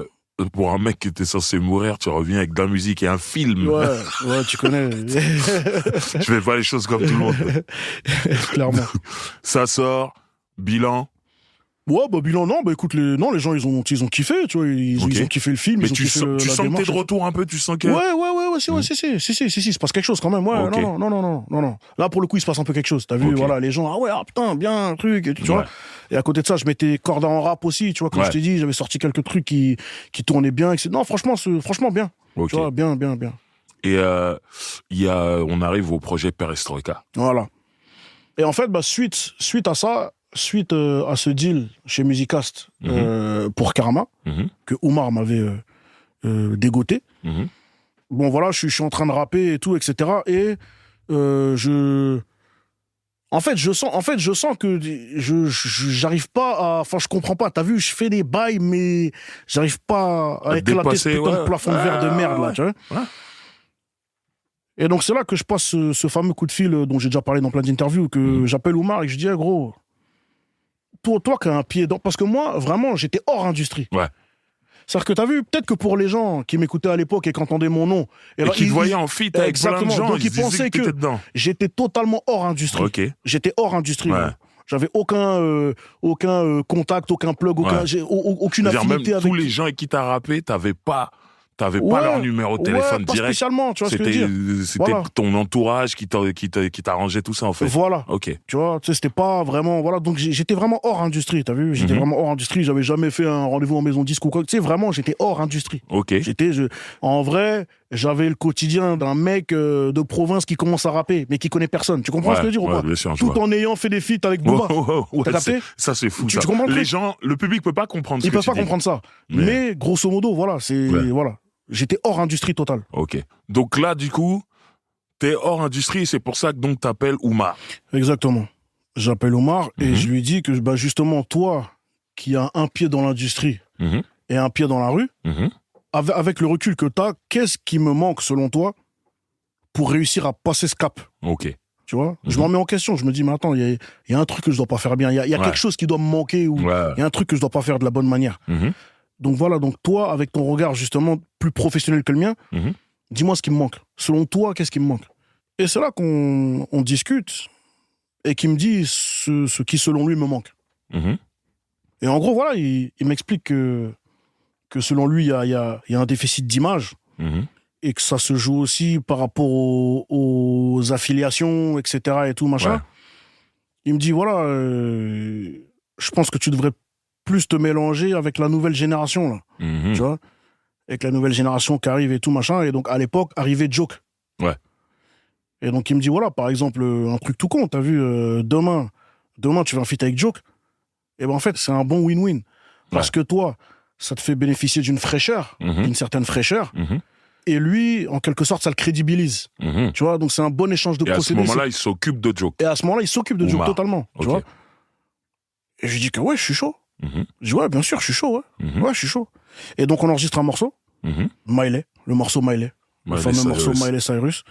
Et on enregistre ce morceau sur une prod de Cash Money AP, qui aujourd'hui fait les prods pour les plus gros rappeurs carrés, mais qui à l'époque est un petit mec de Guada, voilà, qui fait des prods et tout chez lui, et qui envoie des palettes de prod à Oumar et tout, truc, voilà, tu vois. Donc on fait le morceau Miley, on le clip avec Nicolas Noël, et bam, déflagration. Et là, se passe un truc qui est inhabituel pour moi. C'est que j'ai mes premiers haters. Ah ouais. T'as vu, avant, je faisais partie des rappeurs que tout le monde aime sur Internet. Ouais. Tu vois ce que je veux dire? Tout le monde les aime. Ouais, il est trop fort. Ah ouais, enfin, ouais, lui c'est du vrai. Ah oui, il est trop fort, tu vois. Donc, tu sais, le rappeur que tout le monde aime sur Internet, mais qui en vrai ne te marque pas plus que ça. En fait, tant que tu montes pas, tu vois, c'est ça. On t'aime bien. C'est ça. C'est cool. C'est ça. On l'aime bien, t'as vu, il stagne un petit peu à son espèce d'entre-deux, là. Voilà. C'est bien comme ça. Et ça nous va comme ça. Voilà. Parce qu'on a l'impression, du coup, d'être une niche, d'être une sorte de niche de privilégié. C'est pas tout le monde qui connaît, donc voilà. T'as compris. Quand donc, je dis adossé, tu connais pas, tu connais pas, moi je connais, t'inquiète. Voilà. Et en fait, avec ce morceau. Et avec ce morceau-là, tu sors de ça un peu. Ah ouais, totalement. Voilà. Ah non, je sors de ça totalement. Voilà. Et t'as vu, je me rappelle qu'à l'époque, parce que Oumar me dit, t'as vu, je te préviens, quand le morceau va sortir, attends-toi à ce qu'il y ait des gens qui n'aiment pas. C'est-à-dire qu'en fait, attends-toi à ce que vraiment t'aies des gens qui commencent à te détester. T'as vu? Mais pourquoi? Musicalement, le style en termes d'instru et tout, le rap que tu proposes sur ce morceau, il est différent de ce que tu faisais avant. Non, c'est pas vraiment ça. En fait, c'est pas vraiment ça le problème. C'est une question de perception. Ouais. T'as vu déjà par rapport à la collaboration. Ouais. Tu comprends ce que je veux dire ou pas? Ouais. C'était pas évident. C'était pas évident du tout. Joke, c'est pas évident sur le papier. Aujourd'hui, on a plus ce genre de problème. C'est ça. Aujourd'hui, tout se mélange. Donc ça paraît obsolète comme sujet. C'est vrai. T'as vu? Mais c'est important de remettre dans le contexte de l'époque. Mais dans le contexte de l'époque, c'est pas du tout évident. C'est vrai. À l'époque, Joke, il arrive, et c'est pas le Joke déjà successful. Non. C'est qu'il a été après. Ouais, tu vois, c'est sûr ou pas? Il arrive. Voilà, il arrive. Ouais. Il arrive. Et Joke, lui, il arrive avec le délire hipster. Ouais. Tu vois? Et c'est le premier qui, à l'époque, arrive de cette manière-là. Donc déjà, les gens, ils sont pas habitués. Enfin, tu sais, c'est bizarre. Ouais. T'as vu? Et encore plus, les gens de mon créneau, on va dire, t'as vu? Le rap un peu de rue et tout, machin. Tu vois, ils comprennent pas tout de suite. Ils comprennent pas forcément le mais qu'est-ce qu'il va chanter avec lui? En fait, c'est quoi le délire? Qu'est-ce qu'il fait? N'importe quoi, tu vois? Donc, par rapport à ça, voilà, il y a une perception qui est un peu spéciale. Et en effet, t'as vu? Et donc, Oumar m'avait dit, gros, t'affole pas. Parce que ce qui va se passer, c'est tout à fait normal. Mais attends-toi à ce que tu aies tes premiers haters. Ouais. Des gens qui commencent à dire quoi, mais il part en couille. Ouais. Qu'est-ce qu'il fait là, oui, c'est n'importe quoi. Vas-y, il est parti en couille, ça y est, c'est mort. Mais t'affole pas, c'est tout à fait normal. C'est le passage obligé. Ouais. C'est comme ça. Ok. On fait le morceau, on fait le clip. Tout ça sort. Et en effet, c'est ce qui se passe pendant les premières 24 heures. Oh, Oumar avait raison. je suis là, je mate les trucs. Quoi? Mais ouais, c'est quoi? Quelle bande d'enculés? Mais c'est quoi ce truc de merde? Mais qu'est-ce que. Ouais, Dossé, il est parti en couille. Mais qu'est-ce que c'est que ces conneries? Mais c'est n'importe quoi. Oh, je suis en sang. J'appelle Oumar. Je fais, mais wesh. Eh gros, t'es sérieux là? C'est réel là? C'est une claque, hein? Il me dit, gros. Tout est normal. Tout est normal. Ouais. Tout est normal. Tout est normal. T'affole même pas. Ça, c'est les premières 24 heures, c'est les mythos qui. C'est les gens un peu. Bref. Faut dire quelque chose. Calcule pas. Okay. Calcule pas. T'as vu, ça, c'est les puristes. Mais tu sais, les puristes chiants, pas puristes dans le bon sens du terme. Je vois. Ça, c'est les mecs gros loups d'internet de merde. Calcule pas. Tout va bien se passer. Ok. Et en effet, poto, les premières 24 heures sont passées. Et après, ça crie au génie dans tous les sens. Ça remonte. Voilà. Boum. Voilà. Et voilà. Et donc, Maëlè, voilà, gros morceau qui a marché, truc. Ça m'a permis de faire mes premiers showcases, tout, carrément. Ok. C'est à ce moment-là que ça arrive et tout. Ouais, totalement. Ok. Donc, donc très bonne, voilà. Et grosso modo, c'est ça qui un peu officialise le début de la collaboration d'Ossé et Oumar. Ok. Tu vois, c'est suite à ça. Ok. Si tu veux, moi et Oumar, on s'est jamais dit, bon, viens, on bosse ensemble. Ok. On se l'est jamais dit. Tu avais besoin d'un coup de main, tu l'appelais, voilà. il te le passait sans être ton manager jamais. spécialement. Tu vois ce que je veux pas. Donc, en fait, on n'a jamais eu la discussion qui fait que, bon, tu sais quoi, maintenant on va bosser ensemble. Ouais, voilà. On s'est jamais dit ça. Jusqu'à maintenant. Ouais, jusqu'à maintenant. Ouais, en fait, ça s'est fait naturellement. Ça s'est fait naturellement. C'est ouf. Après Maëlè, forcément, ça nous a rapprochés dans le travail. Ouais. Tu vois, et en fait, naturellement, ça s'est fait. Naturellement, ça s'est fait, tout simplement. Ok. T'as vu, on se l'est jamais dit de manière bien. formelle. T'as vu, voilà, ça s'est fait, et aujourd'hui, nous voici. Ok. Il y a eu, donc, le projet Perestroïka, il y avait le coup du patron dedans. Exactement, le coup du patron. Morceau avec Gradure et Joke. Ouais. Ça aussi, ça a fait, du bruit. Gros bruit, parce que c'était un très gros feat pour l'époque. Écoute, il y avait Gradure qui arrivait en pleine balle. Ouais. Qui était le rookie chaud du moment et tout machin, qui arrivait à pleine balle. Il y avait Joke, il était un peu plus qu'un rookie, tu vois. Ouais. Il était un peu plus établi que Gradure, mais voilà, mais c'était aussi une des nouvelles sensations du moment. Et voilà, et il y avait moi qui était dans une dynamique de retour. Ouais. Donc qui était aussi dans un truc où t'avais faim. Voilà, donc on était les trois dans une dynamique. Et on a fait un gros morceau avec un gros clip encore de Nicolas Noël, et voilà, et les gens ont kiffé, tout simplement, les gens ont kiffé, et ça a été ça a été un succès. Là, depuis tout à l'heure, on parle, c'est des mixtapes. Ouais. Et à un moment, il va falloir faire un album. Exactement. Voilà. Exactement. Comment tu vas en route vers cet album-là? Déjà, ton équipe à ce moment-là, c'est qui? Quand je dis ton équipe, ça y est, tu m'as dit, il y a Oumar, c'est officiel et tout ça. Et il y a qui d'autre autour, et comment vous rapprochez de l'album, tout simplement? Comment vous travaillez dessus? L'équipe, c'est Oumar, gros.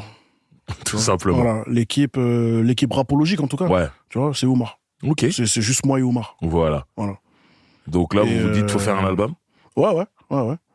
Si tu veux, à la base, Perestroïka, parce que c'est un titre que j'avais en tête depuis longtemps. Ouais. Et je voulais que ce soit le titre de mon premier album. Ok. Donc à la base, quand je commence l'enregistrement de Perestroïka, moi, dans ma tête, j'y vais en mode album. C'est un album. Que c'est mon premier album, il s'appelle Perestroïka. La reconstruction, etc., etc. Au final, on le finit en mixtape. On se dit que en vrai, non, c'est pas l'album, parce que c'est trop tôt pour l'album. Ok. Tu vois, donc ça va être une mixtape. Justement, t'as mixtape de repositionnement, restructuration, reconstruction, comme son nom l'indique, Perestroïka. Ok. Tu vois, donc c'est ce qu'on fait. Donc Perestroïka sort en tant que mixtape. Et c'est là qu'on se dit que bon, là maintenant, t'as vu, après tant d'années de carrière, tant de mixtapes sortis, il est temps de sortir ton premier album, ton vrai premier album studio, comme on dit. Ok. Moi, quand l'album arrive, je constate quelque chose, c'est que la direction artistique a changé. Vraiment. Je te dis, moi, de mon point de vue, driver, là où je suis, j'écoute, je regarde, je te dis, Dossé, la différence entre le Dossé d'avant, c'est-à-dire toutes les tapes et le Dossé qui arrive en album, moi, le premier truc qui me choque, c'est ton débit. Il y a moins de mots. Je trouvais que avant tu débitais énormément, tu rappais beaucoup de mots. De ouf. Et là, il y en a moins. Ouais. Et ça coïncide aussi avec l'avènement de la trappe. Et je trouve que tu le fais super bien. Et moi, personnellement, je lui dis, putain, faut qu'il reste comme ça. Ça lui va super bien de moins débiter, en fait. Qui a cette idée et comment ça vient? Et ça, la direction artistique, c'est qui, c'est quoi, comment? Omar. Ok. Voilà. T'as vu le fait que je débite beaucoup? Ouais. Donc c'était à la fois une qualité pour plein d'auditeurs qui kiffaient, ah ouais, putain, ouais, il envoie. Le truc, machin. Et en même temps, c'est une critique qu'on m'a beaucoup faite. Que les professionnels m'ont beaucoup faite. Ouais. Tu vois? Donc c'est un truc qui est déjà revenu. Et en effet, lors de la discussion avec Omar, où il me dit que déjà, il faut rebosser ton image, il faut aussi rebosser la musique, bien entendu, parce qu'on parle de musique avant tout, de toute façon. Tu vois. Bien sûr. Et dans rebosser ta musique, mettre à jour ta musique, ouais, en effet, il y a des choses à mettre à jour dans ta manière de rapper, dans tes choix musicaux, etc. Il y a des choses à mettre à jour. Tu vois, tout simplement. Et le fait de moins débiter, ça faisait partie de ça. Ouais. En fait, pour pouvoir être plus audible, pour pouvoir être plus intelligible, eh ben, charge moins tes textes. Tu vois, c'est-à-dire que ne les décharge pas de contenu, de sens. Ouais. Mais voilà. Fais respirer. Voilà, fais respirer, t'as vu? C'est de la musique. Ouais. Fais respirer le truc.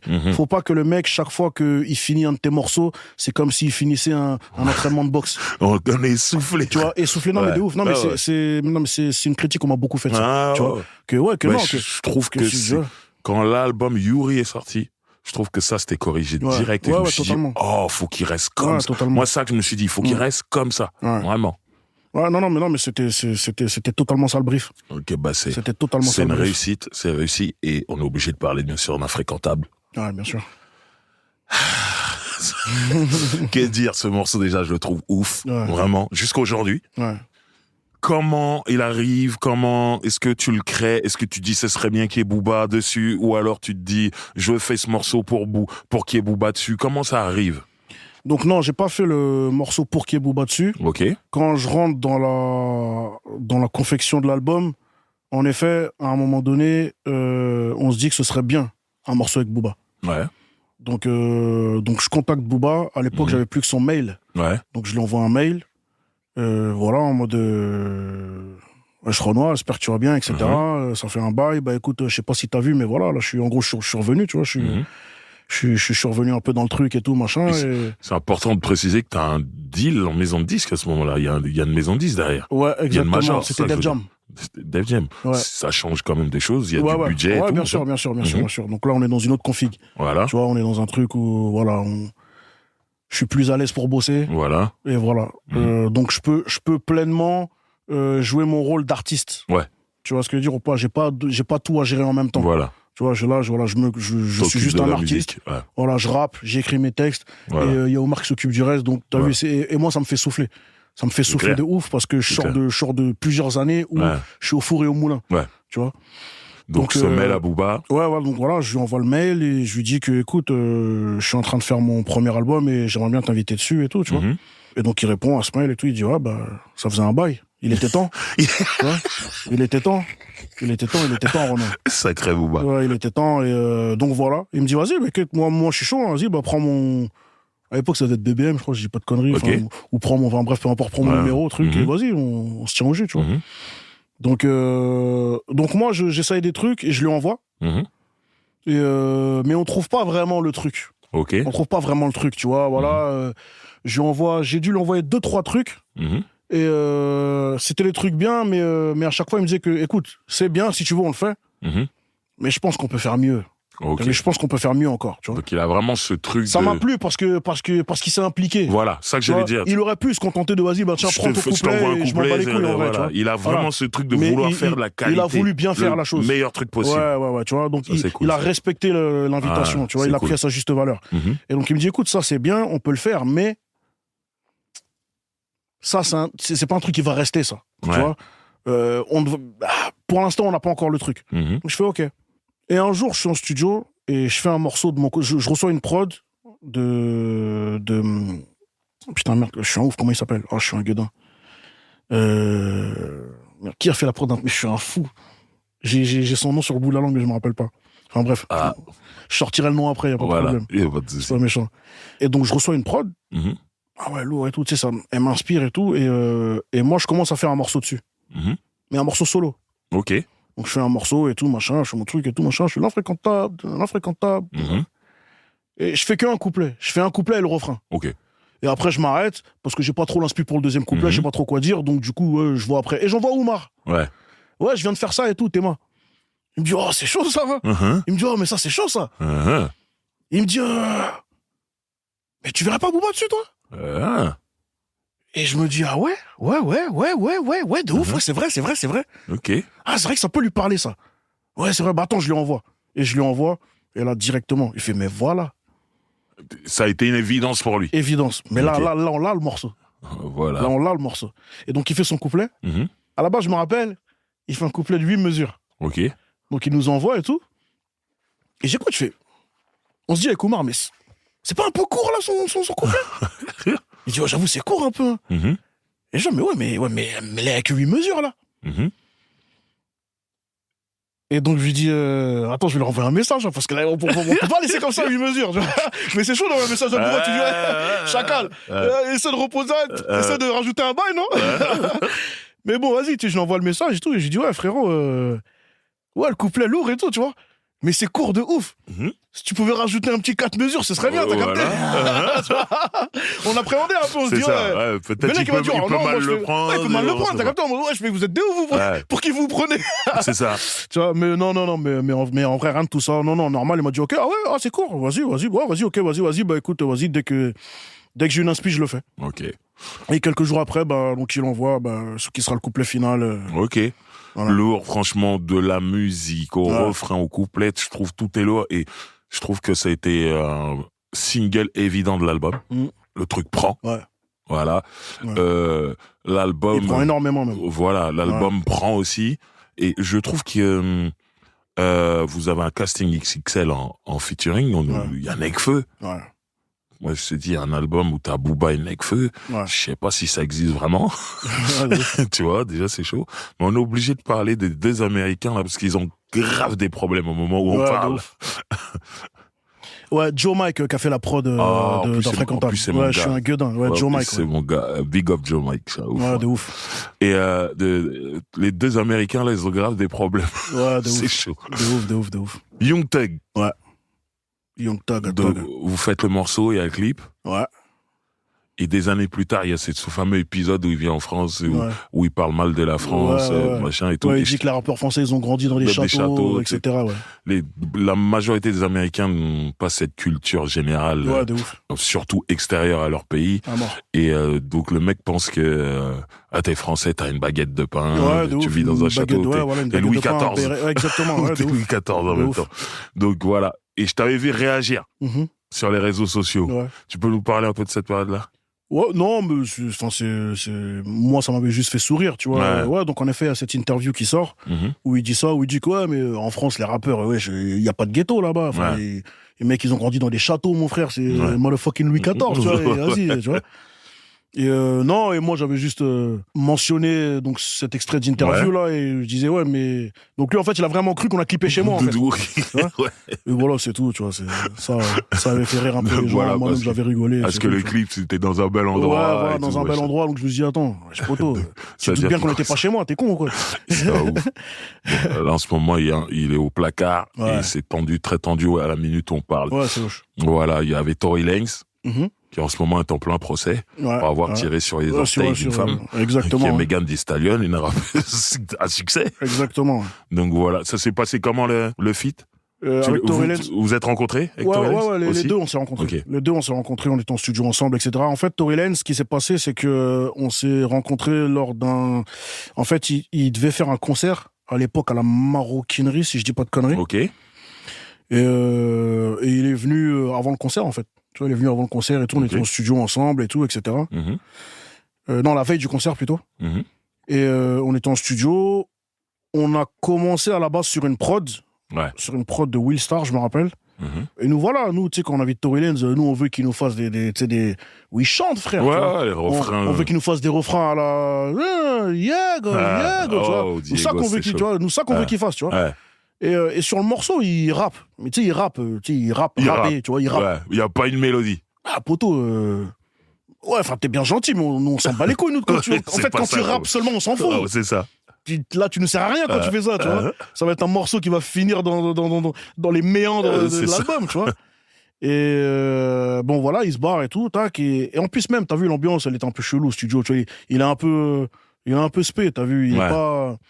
Bah, pour le coup, il s'est vraiment comporté comme un Américain. Ah, ok. Là où Young Thug, qui pourtant était beaucoup plus successful que lui à l'époque, était en méga normal, en décontraction totale. On était là, on a rigolé ensemble et tout, tu vois. Bien, meilleure ambiance, tu vois ce que je veux dire, quoi. Meilleure ambiance et plus d'implication même dans le morceau, dans la manière de se donner et tout, tu vois. Je vois. Voilà. Mais ouais, Tory Lanez, ouais, bof. Tu vois, c'était un peu froid et tout, mais bon, tranquille. Donc on n'est pas trop corda. Mais bon, néanmoins, on a le morceau. Mais on se dit que, ouais, mais non. Bah non, frère. Ouais. Là, le morceau tel quel, il sert à rien, en vrai. Autant même pas le mettre, en vrai, tu vois. Mais sauf qu'on a déjà payé le mec. Ouais. Donc, bah non. Ouais. Donc, du coup, on le recontacte. En mode que, ouais, mais Chacal. En vrai, faut qu'on fasse un autre bail, hein. Parce que là, c'est pas bon, là, ce qu'on a fait, là. Ok. C'est pas bon. Non, nous, on veut un truc où tu chantes, ma gueule. Donc là, du coup, on lui renvoie une autre prod.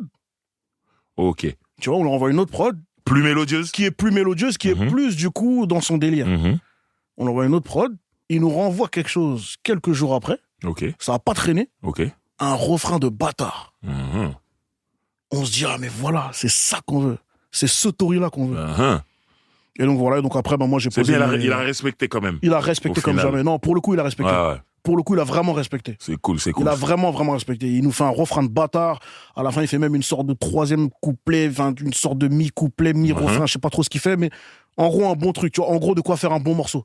Ouais. Et voilà, et ensuite, moi, j'ai posé mes voix, et donc voilà. Donc, pour la version finale du morceau, on n'était pas ensemble. Ouais. Mais vous vous êtes rencontrés. Ouais, mais on s'est rencontrés. Et en studio. Voilà. Très bien. Cet album, Yuri, c'est un succès. Ouais. Disque d'or, plus? Ouais, disque de platine maintenant. Platine aujourd'hui, voilà. Comment tu le vis? Le disque d'or d'abord, hein, parce que c'est la première certificat. Comment tu le vis quand tu repenses à tout le début de ta carrière? Là, on parlait tout à l'heure ce plafond de verre et tout, et surtout, j'aimerais que tu me parles d'Oumar, parce que au final, tu te rends compte que t'es face à un plafond de verre. Ouais. Tu l'appelles en disant comment je fais pour le casser. Il te dit il faut faire ça. Ouais. Et vous le cassez. Ouais, totalement. Donc parle-moi de cette certification, comment vous le vivez, et surtout toi, quoi. Écoute, cette certification, donc c'est c'est mon premier album, première certif, première certif au pluriel, parce que voilà, le Infréquentable, ça a été un single de diamant aussi, ouais. Tu vois.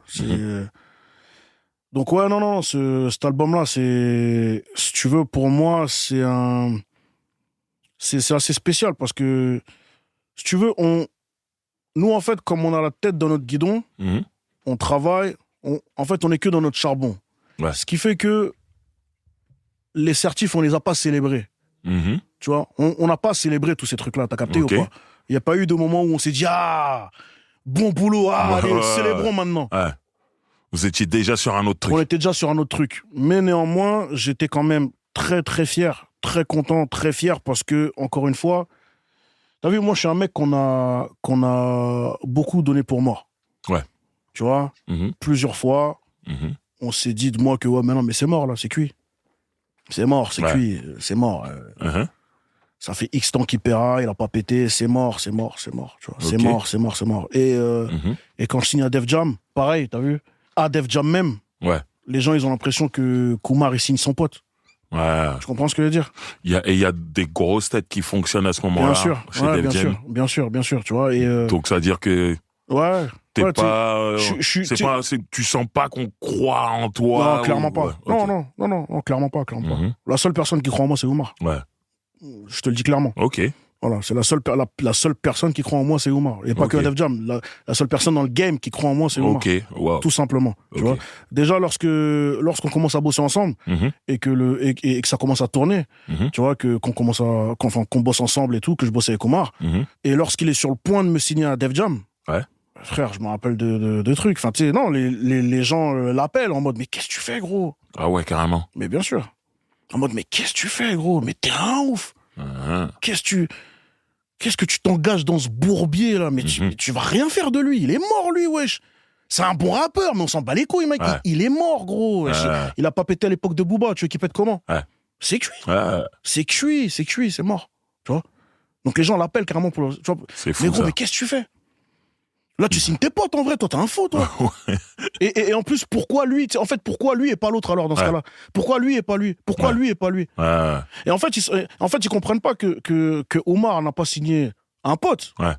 Non, Omar, il bosse avec moi parce qu'il croit en moi. Ouais.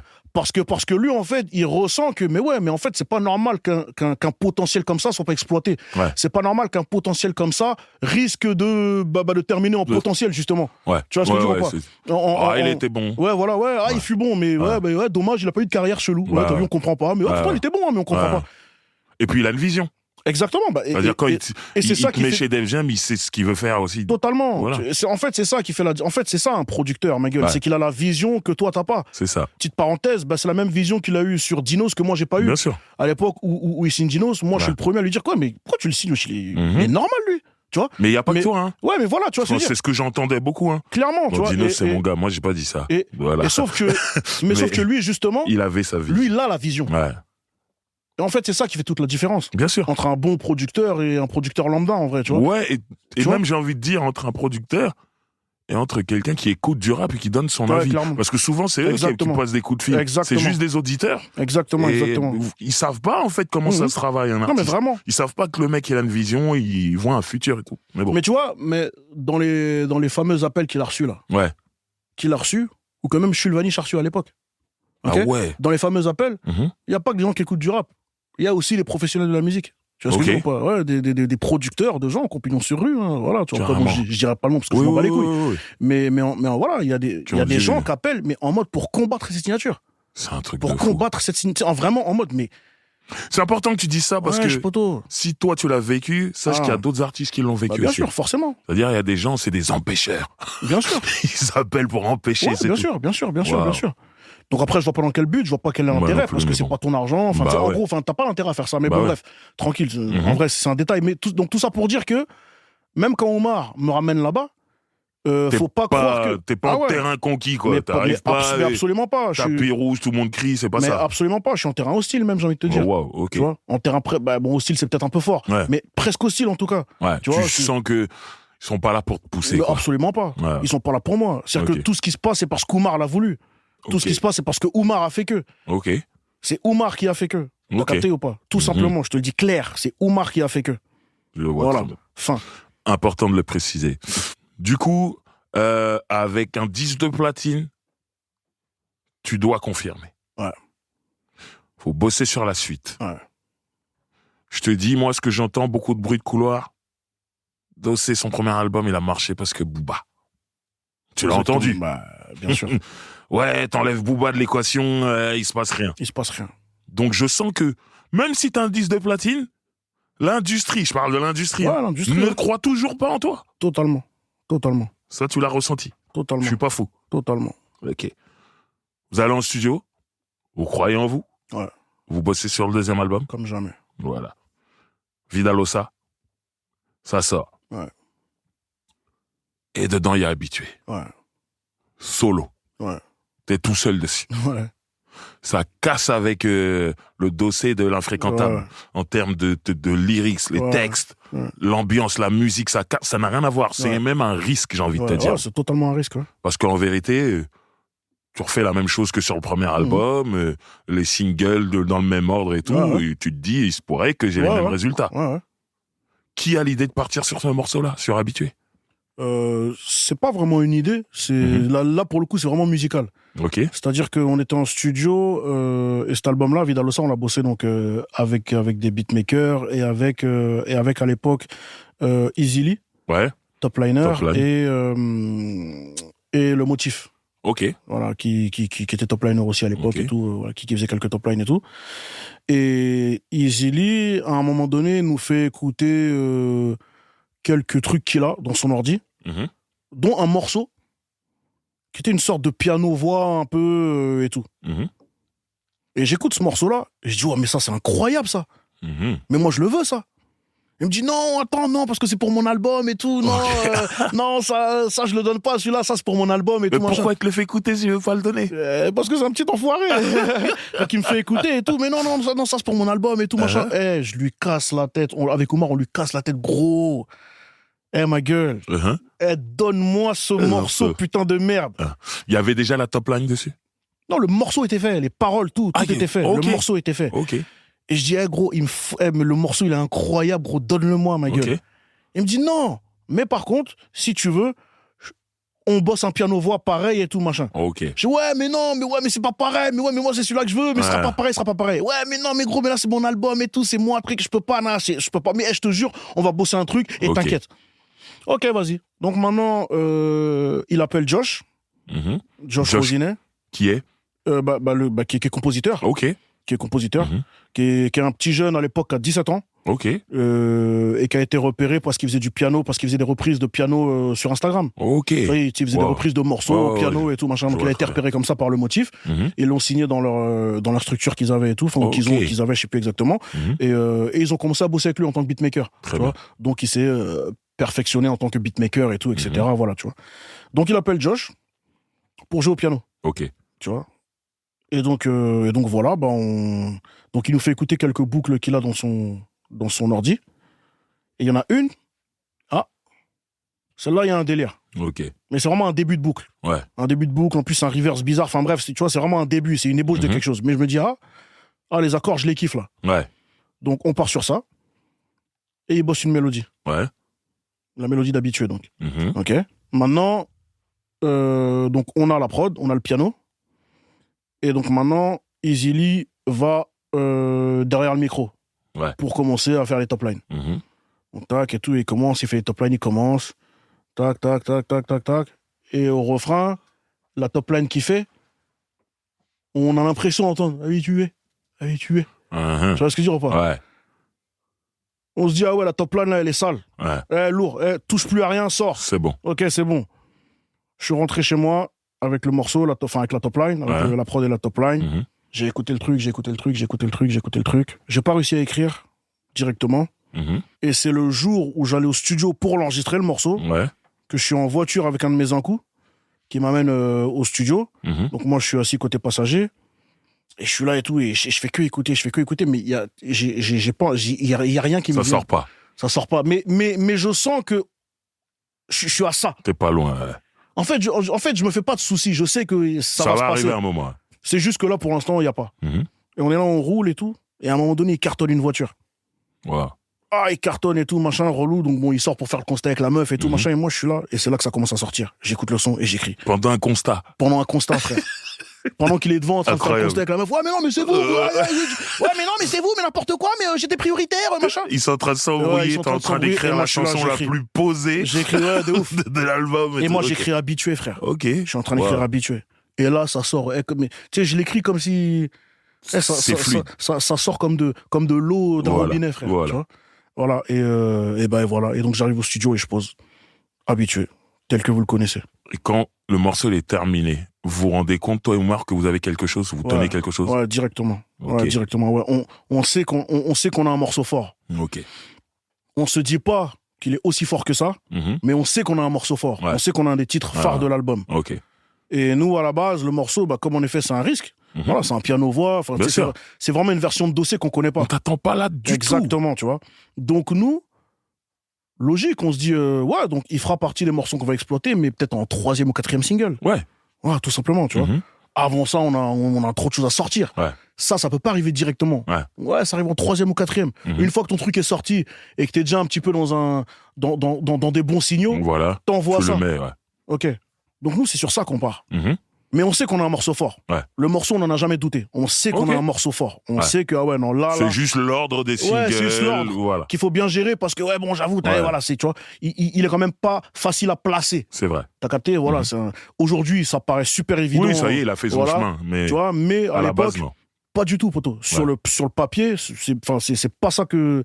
Tu vois, c'est pas ça qui est censé être vendu. C'est vrai. Et en fait, ce qui se passe, c'est que... Booba, encore une fois, un jour, il est sur Paname, mais on le fait passer au studio. Ouais, vas-y, passe et tout, comme ça, t'écoutes le bon mal et tout, tu vois. On était connectés à l'époque, on était bien connectés et tout, tu vois. Donc, passe au studio et tout, direct et tout, boum. C'était même pas question qu'il pose dessus, hein. C'est vraiment juste, passe écouter le bon mal, tranquille, on est au studio, passe et comme ça, t'écoutes un peu, tu vois, on te fait écouter les titres. Donc, il passe. Il est posé et tout, et voilà, on écoute l'album. Tu vois, on écoute l'album et tout, il écoute les titres, donc il se les mange. Ah ouais, celui-là, ok. Et plus on m'est habitué. Ouais, bon là, on a fait un délire et tout, machin. Bon, écoute, on est habitué. Il s'est mangé un de ses tacles à la nuque. Oh, il pète sa tête. Il se dit, mais wesh, mais c'est quoi ce morceau? Et nous, à cette époque-là, on était en plein débat de putain, quel va être le premier single? Ouais. Et il nous dit, mais vous êtes des ouf, mais vous l'avez là, votre premier single? Ouais, tout simplement. On dit, ah ouais, gros? Ah ouais, gros, t'es sûr? Mais vous êtes des ouf. Mais il est là, le premier single. Pour lui, gros. c'est évident. Mais pour lui, c'est évident. Mais pour lui, il n'y a même pas photo, carrément. Mais tu sais, carrément, lui, mais vous êtes des cons, en fait, vous. C'est ça. Mais le morceau, il est là. Il est là devant vous. Tu me dis que t'es en train de chercher. Le morceau, il est là. Okay. Il est là, ton premier single. Ah ouais, gros, t'es sûr? Mais en fait, je crois que vous vous rendez pas compte. Le morceau, il est magnifique. Ouais. Le morceau, il est magnifique. Tu te rends même pas compte. Ça, c'est le dossier qu'on aime dans l'écriture. C'est-à-dire que le dossier qui écrit bien. Ouais. Et la forme, elle prend tout le monde à contre-pied. Ouais. Tu t'y attends pas. Personne. Et tu t'y attends pas. Et même si tu veux hater, mais en vrai, dès les premières mesures, en fait, non, t'es pris. Tu mens, en fait. T'es un menteur, c'est pas vrai. Ouais. Tu vois? Mais ouais, vous êtes des ouf. Sortez celui-là en premier. Moi, perso, j'aurais fait ça. Ouais. Ah, vous êtes des ouf. Ah ouais. Donc on réfléchit un peu, on se regarde, moi et Omar. Et on se dit, ah, peut-être que le poteau, il a raison. Ouais. Ah, peut-être qu'il a raison. Et vous y allez. Et on y va. Et après, en effet, poteau. Raz-de-marée. Ouais, raz-de-marée. Folie. Ouais, non, laisse tomber. C'est les 10 de diamant, le single. Ouais, single de diamant. Voilà. Ouais, non, folie totale. À l'époque, t'as vu, le morceau qui pétait tout, c'était Jaja. Ouais. De Ayana Kamura, qui était premier du top et tout, machin, là. On arrive, on détrône Jaja, frère. C'est un truc de fou. Incroyable. C'est un truc de fou. Ouais. Parce que Jaja, c'était un rouleau compresseur. Mais c'était un rouleau compresseur de fou. Et on arrive, et pendant, je sais plus combien de semaines, là, pendant, je pense, 6 semaines, un truc comme ça, numéro 1 du top. Impossible à déloger. Et je le répète, solo dessus. T'es tout seul. Il n'y a pas, c'est grâce à quelqu'un ou quoi. Exactement. Voilà. Exactement. L'album est un succès. Est-ce que toi, à ce moment-là, tu te dis, bon, cette fois-ci, ils me prennent au sérieux? Ils me prennent au sérieux, mais pas comme ils devraient.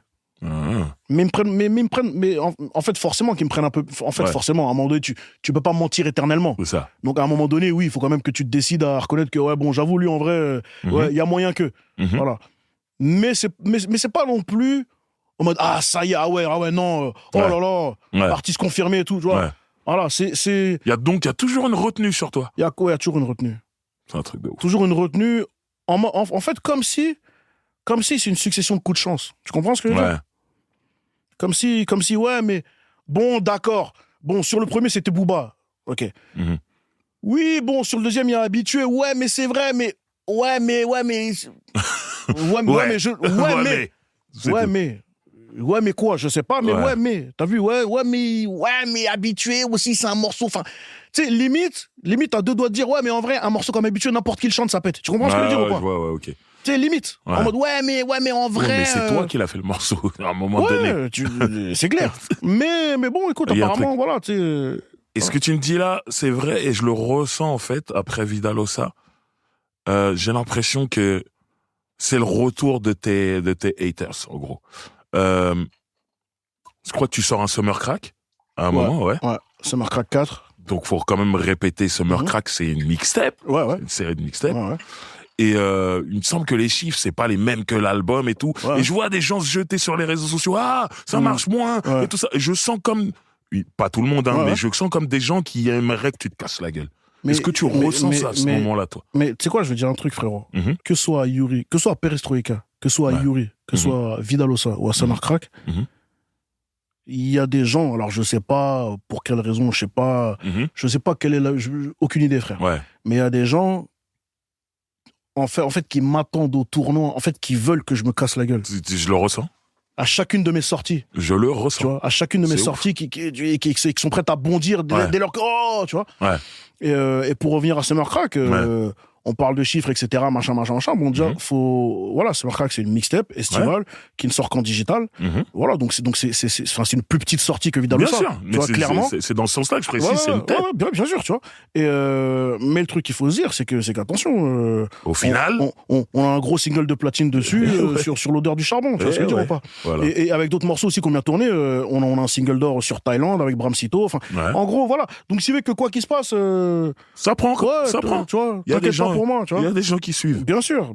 Non, bien sûr qu'il y a des gens qui suivent. Y a pas de... Et toujours dans cette veine de haine, il y a eu un moment où on a commencé à te voir avec Oumar, avec Dinos, avec des cigares, avec des chemises de marque, tout ça. J'ai senti pareil. Ces gens-là montaient au créneau sur les réseaux sociaux. Ah, ouais, pourquoi ils se la racontent comme ça et tout. Nous, alors, ce que disent ces haters, c'est nous, Dossé c'est la rue, pourquoi tout d'un coup il fait ça? Comment tu prends le truc, toi, quand t'entends ça, ou quand ça arrive à tes oreilles, ou quoi? Moi, perso, en fait, c'est pas plus arrivé à mes oreilles que ça, et je le prends pas d'une manière spéciale, pour la simple et bonne raison qu'en fait, dès lors que, en fait, depuis Miley, en fait, dès lors qu'il y a de l'exposition, dès lors que d'une manière ou d'une autre tu brilles, voilà, c'est ça. Dès lors que d'une manière ou d'une autre tu brilles, ça crée ce genre de choses-là. Bien sûr. Quoi qu'il se passe. Donc, en vrai, que t'aies un cigare ou pas, ça, en fait, voilà, parce que tu brilles. T'as vu? Quand tu brilles pas, tu déranges personne. Parce que du coup, tu réveilles les frustrations de personne. Tu réveilles l'aigreur de personne. Non, c'est vrai. Voilà, parce que voilà, tu brilles pas, on ne te voit pas. Soit on te calcule pas, ou soit on te voit souffrir. Donc du coup, soit ça les laisse indifférents, soit ça les contente parce que je suis pas le seul. Lui aussi, il est en galère. Tu vois, voilà. Mais dès lors que tu brilles, forcément. Donc il y a plein de gens normaux, parce que c'est juste être normal, qui sont contents pour toi.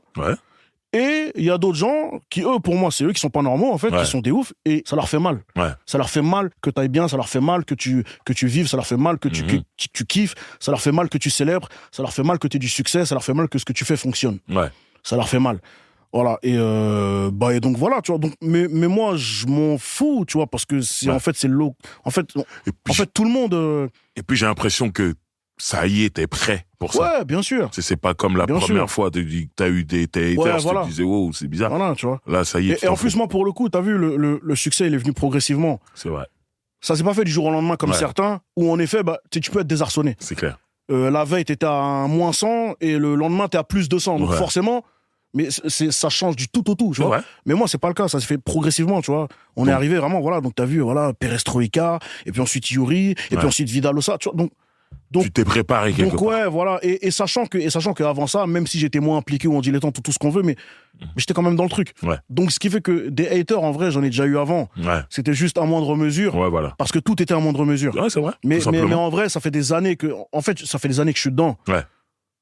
T'as vu, aujourd'hui, dans un mois, j'ai 38 ans. Ok. Tu vois ce que je veux dire? En 2003, j'avais 18 ans. Quand j'ai posé mon premier couplet. Ça veut dire que j'ai passé plus de la moitié de ma vie dans le rap. Plus de la moitié. T'as vu? 20 ans sur 38. C'est bon, t'as l'expérience. Ça fait 20 ans sur 38 que je suis dans le rap. Tu connais. Tu comprends ce que je veux dire? Donc à un moment donné, voilà, bon, il y a des trucs où ça va serrer. Ça peut pas te toucher comme, c'est normal en fait. Tu vois, je suis dedans, ça y est, fin. Ok. On va parler rapidement du dernier album en date. Trop tôt pour mourir. Trop tôt pour mourir. Voilà. Déjà, j'aime beaucoup cet album. Merci. Mais il y a un truc qui m'a plu, c'est que souvent, j'aurai des débats. Là, je te parle des gens, des geeks du rap. Des débats où on dit ouais, les mecs, les rappeurs français, en tout cas, dès qu'ils arrivent à un certain niveau, ils sont disques d'or, disques de platine, ils fitent qu'avec des mecs qui sont disques d'or, disques de platine. On a perdu ce truc où on découvrait des artistes sur les albums des grosses têtes du rap français. Et moi, ce que j'aimais sur cet album-là, c'est qu'il y avait un mix des deux, en fait. Moi, j'ai découvert des mecs sur cet album. Moi, le morceau Branché, qui est pour moi... Alors, on le saura plus tard, mais pour moi, je le dis maintenant, c'est déjà un classique. Moi, je dis, moi, je découvre le gars qui est avec toi. Ouais, moi aussi. Je le connaissais pas, moi, avant ce morceau. Et le morceau, il tue. De ouf. Et le morceau, il tue, et le morceau, il marche. Il y a le morceau avec Renoir.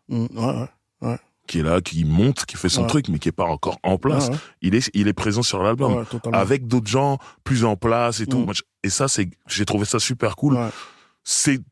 C'est bizarre pour un mec de la fin des années 90, que je vais dire, mais aujourd'hui, c'est une prise de risque, ça.